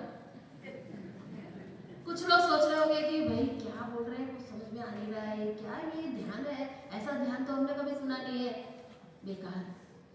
ना कुछ भी अच्छा या कुछ भी बुरा, आप जब भी किसी के संपर्क में आते हैं ना, वस्तु के संपर्क में हो, व्यक्ति के संपर्क में हो, किसी घटना के संपर्क में हो, तो मनुष्य का ऐसा स्वभाव है कि वो उससे कुछ ना कुछ फीडबैक लेकर और अपने अंदर जमा करता रहता है विचारों के रूप में। कुछ खाएगा तो कहेगा बहुत बढ़िया, कुछ खाएगा तो कहेगा बहुत बेकार, किसी से मिलेगा तो कहेगा ये व्यक्ति बहुत बढ़िया, किसी से मिलेगा तो कहेगा ये बिल्कुल बेकार। इंसान का ऐसा स्वभाव है कि ये अच्छा और बुरा अपने अंदर जमा करता रहता है। बस यही सबसे बड़ी प्रॉब्लम है। अच्छे व्यक्ति से मिले, अच्छा है तो अच्छी बात है, वो अपने लिए अच्छा है, अब उसको अंदर रखने की क्या जरूरत है कि ये बहुत अच्छा है, इसको अंदर जमा करने की कोई जरूरत नहीं। कोई व्यक्ति बहुत बुरा है तो वो बुरा है, तो वो अपने लिए बुरा होगा, आपको उसको अंदर रखने की क्या जरूरत है? बहुत बढ़िया खाया तो खा लिया, चलो बढ़िया, वाह कर दिया, बढ़िया। उसको अपने अंदर ही समेट के क्या रखना कि रसगुल्ला बहुत अच्छा होता है, मुझे खाना है, मैं आज खाया, मैंने कल भी मुझे चाहिए। कुछ कड़वा खा लिया तो अरे ये मुझे दोबारा नहीं खाना है। खा लिया तो अच्छा था तो भी बढ़िया, और अच्छा नहीं था तो भी ठीक है। अगर जब तक इंसान के अंदर ये स्थिति पैदा नहीं होगी, जब तक इंसान बाहर से प्रभावित होना कम नहीं करेगा, वस्तुओं से, व्यक्तियों से, घटनाओं से, परिस्थितियों से, तब तक इसके अंदर ये कचरा जमा होता ही रहेगा। विचारों के रूप में ये आपके अंदर जाकर उसी परमात्मा के क्षेत्र के ऊपर जमा हो जाएगा। और जब आपका मन परमात्मा के क्षेत्र की ओर गति करेगा तो पहले उसको इन विचारों से टकराना पड़ेगा, और जब वो इस विचार से टकराएगा तो वो विचार टूटकर बाहर निकलेगा। इसीलिए जब आप ध्यान में बैठे, यहाँ 3 दिन से बैठ रहे हैं, तो आप जब ध्यान में बैठते हैं तो बहुत विचार आते हैं, बहुत विचार। आप जब आंख खोल के बैठते हैं तब इतने विचार नहीं आते हैं, लेकिन जब आप आंख बंद करते हैं तो बहुत विचार आपको परेशान करते हैं। और आंख खोलने के बाद आप कहते हैं कि मेरा ध्यान नहीं लगता, बहुत विचार आते हैं, इससे अच्छा तो इतनी देर में थोड़ा पिक्चर देख लेता तो ज़्यादा अच्छा था, टाइम वेस्ट हो गया। क्यों ऐसा आप सोचते हैं? ऐसा आप इसलिए सोच रहे हैं क्योंकि आपने इस ध्यान के विज्ञान को समझा नहीं है। आपको पता ही नहीं है कि ये विचार क्या है, क्यों बने, कैसे बने, और ये निकल रहे हैं कि अंदर जा रहे हैं, आपको कुछ पता ही नहीं है। सच्चाई ये है कि ध्यान के समय जब कोई विचार आपको आ रहा है आपके आंखों के सामने, तो सच्चाई है कि ये आ नहीं रहा है, ये पहले से अंदर था, अभी आज ये टूट गया है और अब ये टूट कर बाहर जा रहा है। अब आप ये बताइए, अगर ये गंदगी अगर भीतर से बाहर जा रही है तो ये अच्छी है कि बुरी है? अच्छी है। अभी तक आप कहते थे कि ये बहुत बुरा हो रहा है मेरे साथ, अब अगर आपको ध्यान समझ में आ जाएगा तो आप कहेंगे कि ये अच्छा हो रहा है। हमारे अंदर इतने विचार भरे हैं, जन्म जन्मांतर के विचार भरे हैं, पेट में तो खाली इसी जन्म का कचरा भरा है, लेकिन यहाँ जो ये विचार भरे हैं ये जन्म जन्मांतर के संस्कार हैं जो हम अपने साथ लेकर पैदा होते हैं। और इस जन्म में भी हमने कितना जमा किया है ये सब ध्यान में निकल रहा है, और यही है जो स्वप्नावस्था में भी निकल रहा था। इसलिए ध्यान में बैठने पर जब भी कभी विचार निकले तो घबराइएगा मत, ये तो होने ही वाला है, इनको दबाना नहीं है। दबाएंगे तो दबाने वाला कौन होगा? मैं रहेगा तो ध्यान कभी होगा नहीं। इसलिए जो निकल रहा है, जो टूट रहा है, अपने आप मन को बस केवल 1 बार 2 बार नाम का सहारा लेकर केवल अंदर जाने दीजिए। उसके बाद जो विचार निकल रहे हैं उन विचारों को निकालना ही एकमात्र उपाय है। आपके पेट में पुराना जो मल जमा हो गया वो तो निकालना ही पड़ेगा ना, और तो कोई तरीका नहीं। भविष्य में आपके अंदर और मल ना बने और कचरा जमा ना हो, उसके लिए आपको आगे का ज्ञान दिया जा रहा है, लेकिन पुराना जो मल है वो तो आपको ही निकालना पड़ेगा। ऐसे ही ध्यान में जो पुराने विचार है ये तो आपको ही निकालने पड़ेंगे, और इसके लिए आपको करना कुछ नहीं है, वो ऑटोमेटिक अपने आप निकल रहे हैं। आपको केवल एक काम करना पड़ेगा थोड़ा सा, और वो ये है कि इन निकलते हुए विचारों को आपको दृष्टा बनकर देखना होगा, करना कुछ नहीं होगा, क्योंकि अगर करेंगे तो करने वाला कौन होगा? मैं। देखना अभी आपको देख ये भी नहीं है कि मैं देख रहा हूँ, बस जो हो रहा है बस हो रहा है, आ रहा है जा रहा है, आप देख नहीं रहे, वो बस आपके आंखों के सामने से आ रहा है जा रहा है। दृष्टा भाव, अब आप कहेंगे थोड़ा कठिन है दृष्टा भाव, हर एक के समझ में आ गया क्या? सरल कर दूं? दृष्टा भाव का मतलब ये होता है कि जैसे आप ट्रेन में बैठे, यात्रा करने के लिए विंडो सीट पर बैठ गए। अब आप जब ट्रेन में बैठे तो खिड़की से बाहर आप देख रहे हैं, अच्छा लगता है खिड़की के बाहर देखना, सभी को विंडो सीट पसंद होती है। क्या आप विंडो सीट पर कुछ देखने के लिए बैठते हैं? क्या कुछ पर्टिकुलर कोई चीज देखने के लिए बैठे हैं, या अपने आप दिख रहा है? कुछ दिख रहा है या आप देख रहे हैं? दोनों में अंतर है। देखना उसे कहते हैं कि भाई हम ये देखने के लिए बैठे हैं कि बाहर कौन सा स्टेशन आ रहा है, उसको कहते हैं देखना। हम देखते हैं कि हमारे कौन सा स्टेशन आया, झाँक के देखते हैं ना, उसको कहते हैं देखना। और एक होता है कि नदियाँ आ रहे हैं, पहाड़ आ रहे हैं, ट्रेन भागी जा रही है, हम देखते जा रहे हैं, इसको देखना नहीं कहते। ये आप देख नहीं रहे, ये केवल आपके नजर के सामने से जा रहा है, इसमें आपका मन नहीं चाहिए, उसमें आपकी बुद्धि नहीं चाहिए, इसमें आपका मैं की जरूरत नहीं है। इसको कहते हैं दृष्टा भाव। यानी कि जो कुछ भी हो रहा है, हम कुछ नहीं कर रहे, दिख रहा है। देखने को बहुत कुछ दिख रहा है, ट्रेन के बाहर बहुत कुछ दिख रहा है, स्टेशन आ रहे हैं, पूड़ी बेचने आ रहा है, पहाड़ आ रहे हैं, नदी आ रही है, किसी की अर्थी दिख सकती है, किसी की बारात दिख सकती है, लेकिन आप उससे बिल्कुल भी प्रभावित नहीं होते। आप तो केवल बस बैठे हैं।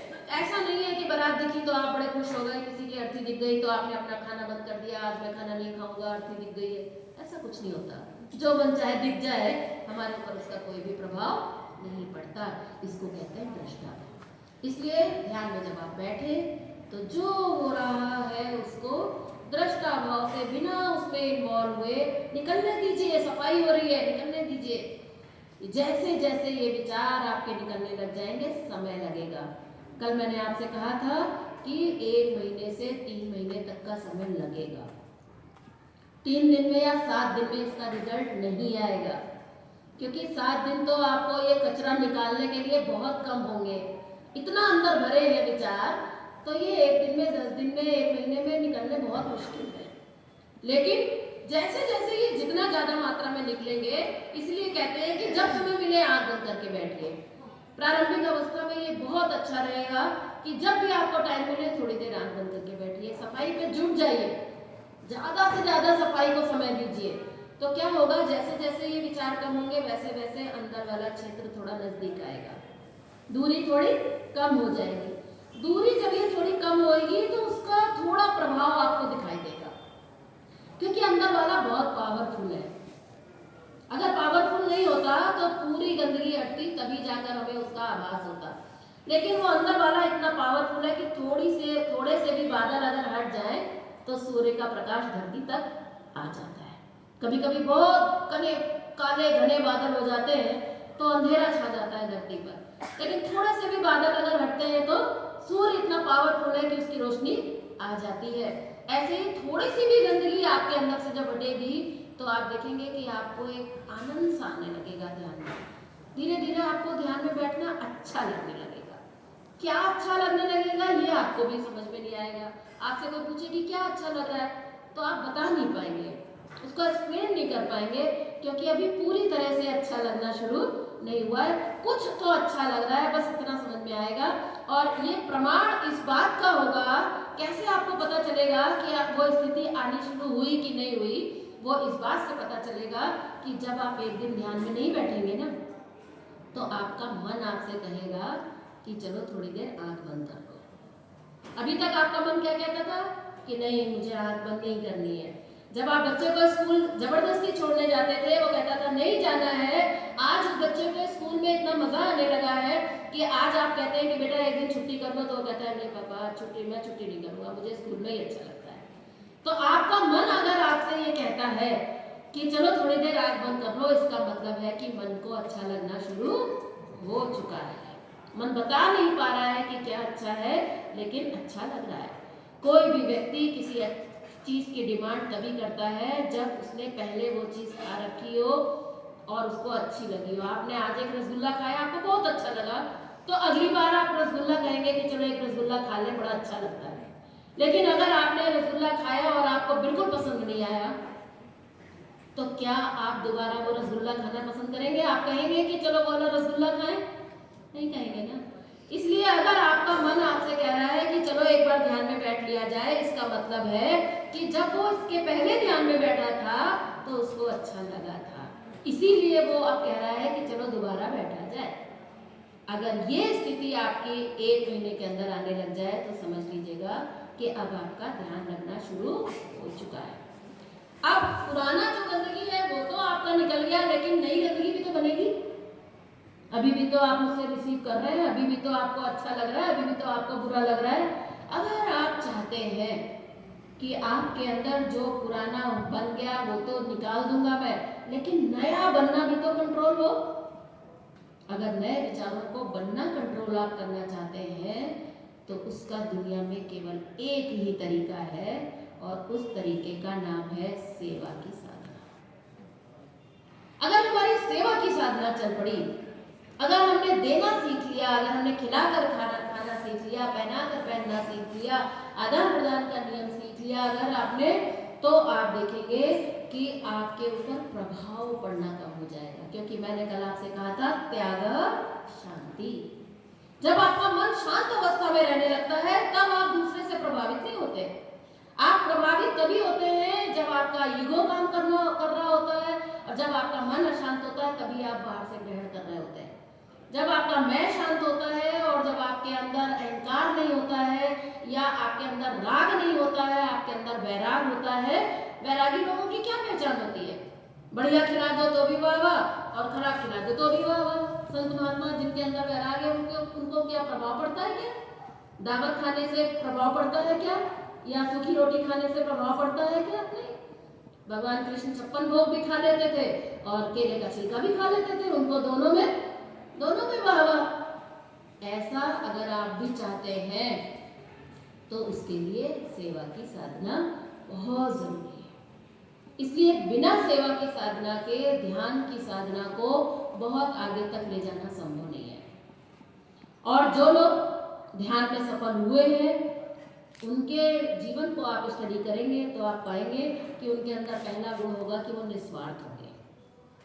स्वार्थी व्यक्ति कभी भी ध्यान में बहुत आगे तक नहीं जा सकता है। जिसकी इंद्रियां बहिर्मुखी है वो बहुत लंबे समय तक ध्यान में आगे नहीं जा सकता है। इसलिए सेवा की साधना ध्यान की साधना के लिए बहुत महत्वपूर्ण है। तो इस तरह से जब समझकर आप ध्यान में बैठेंगे तो अब सवाल ये उठता है कि फिर ओवरऑल पूरा ध्यान को हमें कैसे करना होगा। ध्यान के लिए कुछ बातें ध्यान में रखनी बहुत ज़रूरी है। सबसे पहली चीज़ मैंने आपको बताई कि रीढ़ की हड्डी हमारी सीधी रहेगी। थोड़ी देर सब लोग बैठ जाए, ध्यान की रीढ़ की हड्डी हमारी सीधी। आसन जमीन पर कोई ना कोई होना चाहिए। नंगी जमीन पर हमें ध्यान में नहीं बैठना चाहिए, क्योंकि नंगी जमीन पर जब हम बैठते हैं तो जो एनर्जी ईश्वरीय चेतना जो एक्टिवेट होती है वो अर्थ में चली जाएगी, तो वो वेस्ट हो जाएगी। इसलिए कोई ना कोई एक नॉन कंडक्टर आसन आपका होना चाहिए। शास्त्रों में तो इसके लिए बहुत बड़े बड़े आसन, कुश का आसन और मृगछाला और मृग चर्म और बहुत बागंबर बहुत कुछ कहा गया है, लेकिन आज के समय में वो सब नहीं मिल पाएगा। उसके लिए कोई भी एक नॉन कंडक्टर, जैसे अभी मैं इस गद्दे पर बैठी हूँ, बहुत लग्जरी आसन नहीं होना चाहिए कि बैठ गए आराम से उसी में दस गए, ऐसा नहीं होना चाहिए। फ्लैट होना चाहिए। बहुत हार्ड भी नहीं होना चाहिए, ऐसा हो कि जिसमें आप आधे घंटे आराम से बैठ सकें। ऐसे एक आसन में आप बैठ गए। अगर आपका शरीर अच्छा है तो आप जिस आसन में मैं बैठी हूँ इस आसन में बैठ सकते हैं। ध्यान के लिए बहुत अच्छे अच्छे आसन बताए गए हैं। वज्रासन है, सिद्धासन है, पद्मासन है। ऐसे ध्यान के लिए बहुत बढ़िया बढ़िया आसन बताए गए हैं। अगर इनमें से किसी आसन में बैठकर आप आधा घंटा अगर आप समर्थ हो बैठने के तो आप उस आसन में बैठ जाइए, वरना ये जिस आसन में मैं बैठी हूँ सीधा साधा पालथी लगाकर इस आसन में बैठ जाइए।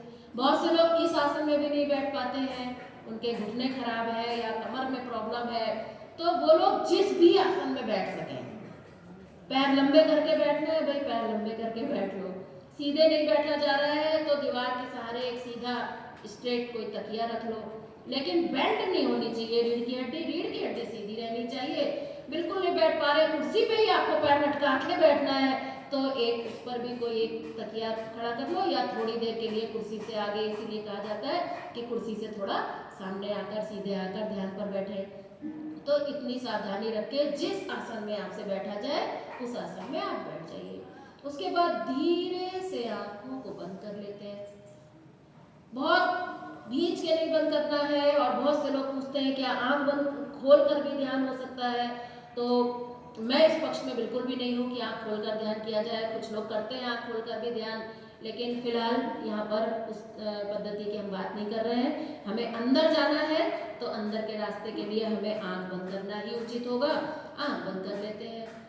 धीरे से एक बार, दो बार, जो नाम, कोई नाम छोटा बड़ा नहीं है, इसके चक्कर में बिल्कुल नहीं पड़ना है। जो भी नाम आपको ईश्वर का अच्छा लगता है आप उस नाम के सहारे से एक बार, दो बार धीरे से मन ही मन लीजिए और धीरे से अपने मन को अंदर छोड़ दीजिए।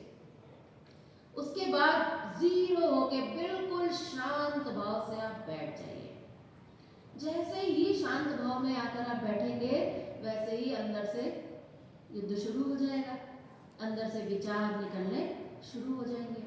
जब ये विचार निकले, शांत भाव से इन विचारों को निकलते हुए, जाते हुए, दृष्टा भाव से, न्यूट्रल भाव से, सम भाव से इन निकलते हुए विचारों को देखिए। इन विचारों में अपने आप को बिल्कुल भी उलझने मत दीजिए। ये उलझेगा, बार बार उलझेगा, लेकिन जैसे ही उलझे, जैसे ही आपको थोड़ा ध्यान आए, आप कोई बात नहीं, हो गया, छोड़ देते, चलो अब छोड़ देते हैं, फिर छोड़ दिया। इसको बार बार अभ्यास करना है, बार बार ये पकड़ में आएगा, बार बार इसको छोड़ने का अभ्यास करना होगा। अब मान लीजिए कि आप ध्यान में बैठे, कोई एक विचार टूटा, पुराना ही है, नया नहीं होगा, कोई एक विचार पुराना था वो टूट कर निकला, और वो विचार मान लीजिए ऐसा था कि कोई एक व्यक्ति की शक्ल आपके सामने से आई, किसी एक व्यक्ति के बारे में आपको विचार आ गया, और मान लीजिए वो विचार था आपके किसी दोस्त का, कोई जान पहचान का ही होगा। अब मान लीजिए कोई दोस्त अचानक आपको ध्यान में बैठे बैठे याद आ गया, आंखों के सामने आ गया। उस समय पर क्या करना है?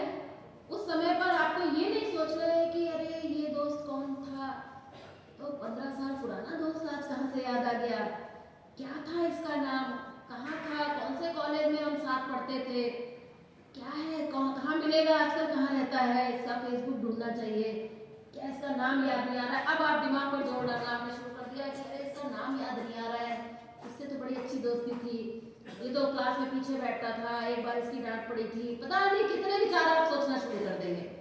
एक विचार दोस्त के रूप में आया और आपने 10 विचार सोच लिए, नहीं हो पाएगा, वो विचार निकल नहीं पाएगा।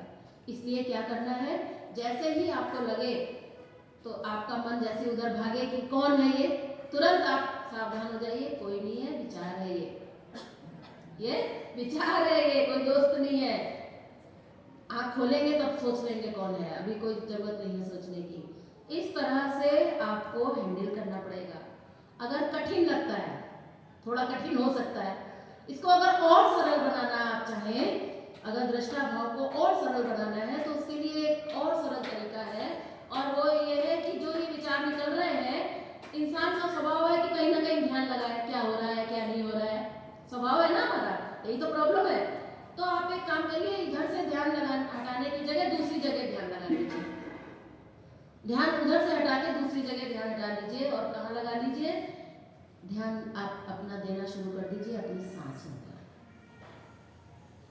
अगर आप किसी दोस्त का विचार है जिसके अंदर शक्ल है, व्यक्ति है, एक व्यक्ति के रूप में है, उस पर जब आपका विचार जाता है तो उससे विचार हटाना थोड़ा कठिन होता है। इससे हटाकर अगर आप अपनी केवल आती और जाती हुई सांसों पर अगर आप उधर से हटाकर इधर अगर आप थोड़ा ध्यान देने लग जाए, सांस आ रही है, सांस जा रही है, तो क्या होगा, सांस का तो कोई रूप नहीं है, सांस का तो कोई नाम नहीं है, सांस से तो आपकी कोई पुरानी यारी दोस्ती नहीं है, ये तो एक सहज एक घटना है।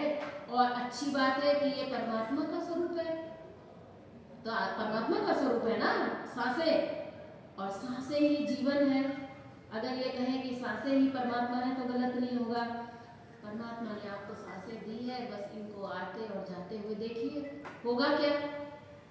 सांसों से कुछ नहीं होता है, सांस को देखने से होता ये है कि इधर आपने सांसों को देखना शुरू किया, इधर धीरे से वो दोस्त निकल गया दूसरे दरवाजे से, एक विचार निकला, 2 निकले, 10 निकले, आपका ध्यान ही इधर नहीं है और वो आराम से निकल गया। तो इससे ये तरीका आपके लिए थोड़ा सा और आसान हो जाएगा। इस प्रकार से आपको 8-8 घंटे के अंतर पर, मैं 15 मिनट लूंगी, एक 15 पे बंद करूँ, चलेगा? चलेगा। तो इस तरह से आप 8-8 घंटे के अंतर पर 3 बार कम से कम ध्यान पर बैठिए। जो लोग रिटायर्ड हैं, जिनके पास टाइम है, काम धंधे का प्रेशर नहीं है, पढ़ाई लिखाई का प्रेशर नहीं है, घर गृहस्थी का प्रेशर नहीं है, आराम से रिलैक्स है, टाइम है उनके पास, कोशिश करिए कि शुरू के कम से कम 3 महीने जब समय मिले तब हम बंद करके बैठे। जितना आप मोबाइल देख रहे हैं उतना विचार अंदर जा रहा है, हमें जल्दी से जल्दी इसकी सफाई करनी है, समय बहुत कम है और काम बहुत ज्यादा है, इसलिए अपने ऊपर काम करने का वक्त आ गया है, अपने ऊपर कुछ काम करना है, वरना ये सब कुछ, ये कचरा यही लेके हम जाने वाले हैं और अगले जन्म में ये सब हमारे साथ स्टोर होके जाने वाला है। इसलिए जब समय मिले आंख बंद करके बैठिए, वरना कम से कम 3 बार 8-8 घंटे के अंतर पर आप बैठिए। ध्यान के लिए सबसे बढ़िया समय है ब्रह्म मुहूर्त, 3 से 5 के बीच में अगर आप बैठे तो बहुत बढ़िया। आजकल लोग बहुत देर से सोते हैं, 12 बजे सो रहे हैं, 1 बजे सो रहे हैं, तो ऐसे में फिर 3 से 5 के बीच में ध्यान करना संभव नहीं हो पाता। लेकिन 3 से 5 के बीच में ध्यान के फायदे हैं कि उन फायदों को छोड़ना भी ठीक नहीं है। तो एक सरल काम किया जा सकता है कि अपने मोबाइल में 4:30 बजे का अलार्म लगाएं। 3 से 5 का टाइम है ना अपने पास, 3 छोड़ दीजिए, 4 छोड़ दीजिए, 4:30 पकड़ लीजिए, 4:30 का अलार्म लगाकर सो जाइए। जब ये अलार्म बजे, जैसे ही अलार्म बजे एक बार तो जोर लगाकर बैठ जाइए। नींद पूरी नहीं हुई है अभी आपकी, आप बैठ गए, 2 मिनट के अंदर आपको नींद आने लग जाएगी। नहीं कंट्रोल हो रही है, बहुत नींद आ रही है, सो जाइए। तो आप पूछेंगे क्या 2 मिनट के ध्यान से कुछ होगा, क्या फायदा होगा? होगा। क्या फायदा होगा? पहला फायदा तो ये होगा कि कम से कम आदत तो पड़ेगी। आज अगर 2 मिनट में नींद आ गई है तो कल को हो सकता है 4 मिनट में आए, 10 मिनट में आए, कभी तो ये सध जाएगा। पहला फायदा। दूसरा फायदा ये होगा कि आपका ध्यान तो नहीं लगा, लेकिन परमात्मा का तो आप पर ध्यान है। आपकी अटेंडेंस लग जाएगी, आपकी हाजिरी लग जाएगी, और हाजिरी लग जाती है ना अगर, तो फिर उस दिन का काम बन जाता है, सैलरी में बन जाती है। तो कम से कम एक ईश्वर से जुड़ने का एक तरीका आपको मिल जाएगा, और धीरे धीरे आप देखेंगे कि आपका ध्यान में बहुत अच्छी प्रोग्रेस होने लग जाएगी। इसके अलावा एक चीज़ मैं चाहूँगी आप लोगों से कहना, और वो ये है कि अगर आप अपने पूरे परिवार को बदलना चाहते हैं, देखिए पहले तो अपने आप को ही बदलना है, लेकिन अगर आपका पूरा परिवार साधना से जुड़ा है, अगर आपका पूरा परिवार आपके साथ है, अगर विरोध है तो बिल्कुल लड़ने की जरूरत नहीं है, किसी से झगड़ने की जरूरत नहीं है। शांति से लोगों के सोने के बाद बैठिए, उठने से पहले ध्यान कर लीजिए, काम खत्म। लड़ाई झगड़ा बिल्कुल नहीं करना है। लेकिन अगर परिवार सौभाग्य से आपके साथ है तो बहुत अच्छा रहेगा कि एक सीटिंग 24 घंटे में पूरे परिवार के साथ की जाए। उसके लिए बेस्ट टाइम है रात को खाना खाने से पहले। हस्बैंड आ गए ऑफिस से, महिलाएं वर्किंग है, वो आ गई ऑफिस से, खाना तैयार है, सब बनकर रख गया। उसके बाद चलो थोड़ी देर, एक 15 मिनट सब लोग, बच्चों को बैठाइए, घर में जो लोग भी हैं सब लोग, चलो भाई एक 15 मिनट हम लोग मेडिटेशन करेंगे। सब लोग मेडिटेशन में बैठिए। ऑफिस से आए हैं आप, आइए, बढ़िया एनिमा ले लीजिए, स्नान कर लीजिए, खाना तैयार है, थोड़ी देर ध्यान कर लीजिए।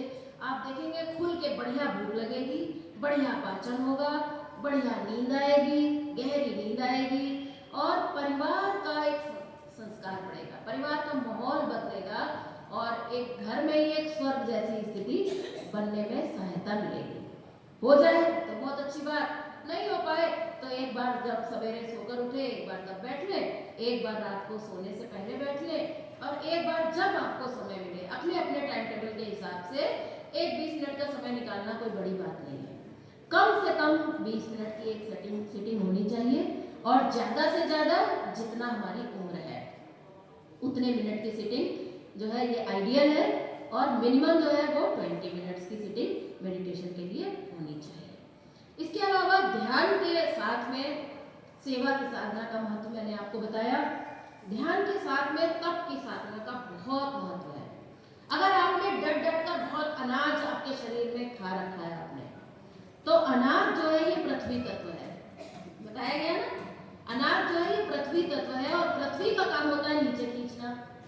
अगर बॉडी में अनाज ज्यादा जाएगा और आप जब ध्यान में बैठेंगे तो ये धरती आपको नीचे खींचेगी, अनाज आपको नीचे खींचेगा, और ध्यान में आप ऊपर उठना चाहते हैं तो एक तनाव की स्थिति पैदा होगी। आप ऊपर उठना चाह रहे हैं, अनाज आपको नीचे खींच रहा है, एक तनाव पैदा होगा, ध्यान में आनंद नहीं आएगा।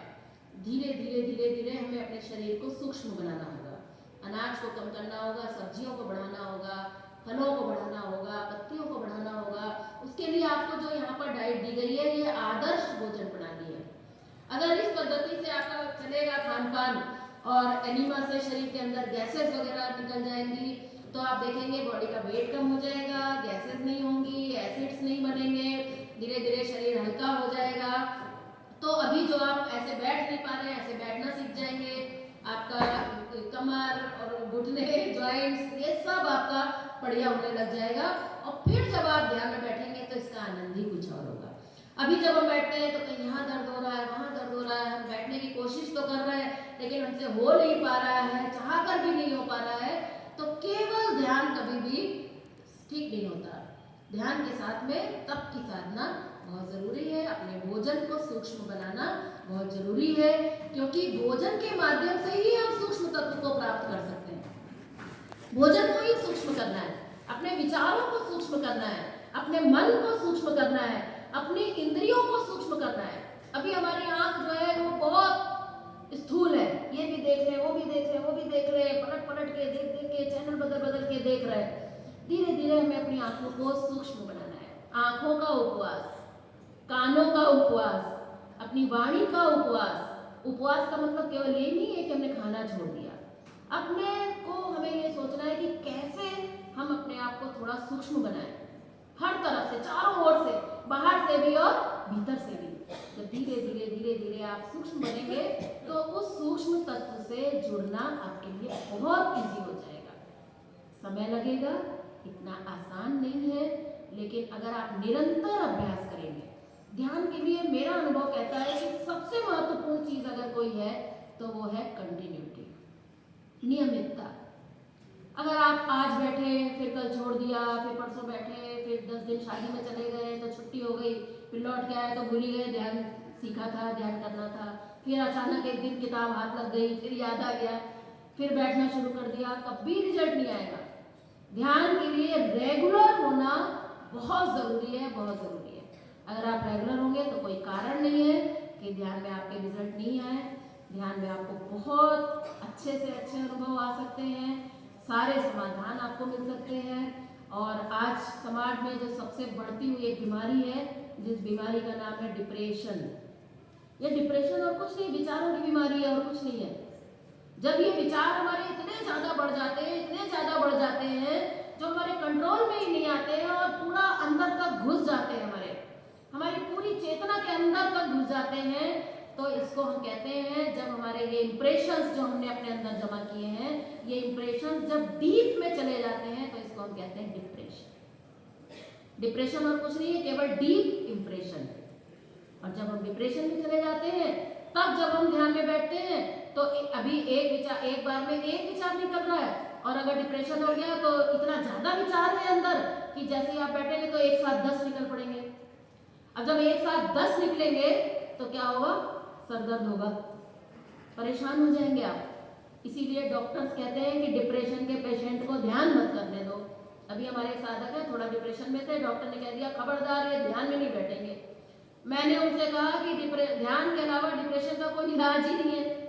हाँ, एक बात जरूर है, अगर बहुत विचार निकल रहे हैं, बहुत परेशान हो रहा है ऐसा व्यक्ति, तो उसको 20 मिनट मत बैठाइए। उसको बहुत ज़्यादा डिप्रेशन है तो 2-2, 4-4 मिनट बैठाइए, लेकिन दिन भर में 10 बार बैठाइए। 2-4 मिनट बैठे, थोड़ा निकल जाए फिर आँख खोल ले, थोड़ा निकल जाए फिर आँख खोल ले। धीरे धीरे निकल जाएगा तो फिर वो थोड़ा स्थिर होने लग जाएगा, फिर उसके विचार स्थिर होने लग जाएंगे, फिर उसका ध्यान भी लगने लग जाएगा। इस तरह से बहुत समझ बूझ के साथ आप इस ध्यान की साधना को करेंगे। यहाँ पर एक पुस्तक है मेरे पास, ध्यान की, बहुत छोटी सी पुस्तक है। मैं चाहती हूँ कि एक बार तो जरूर सब लोग इसको पढ़ें, और पूरी नहीं पढ़नी है, केवल आधी ही पढ़नी है, क्योंकि आधी में कंसंट्रेशन है और आधी में रिलैक्सेशन है।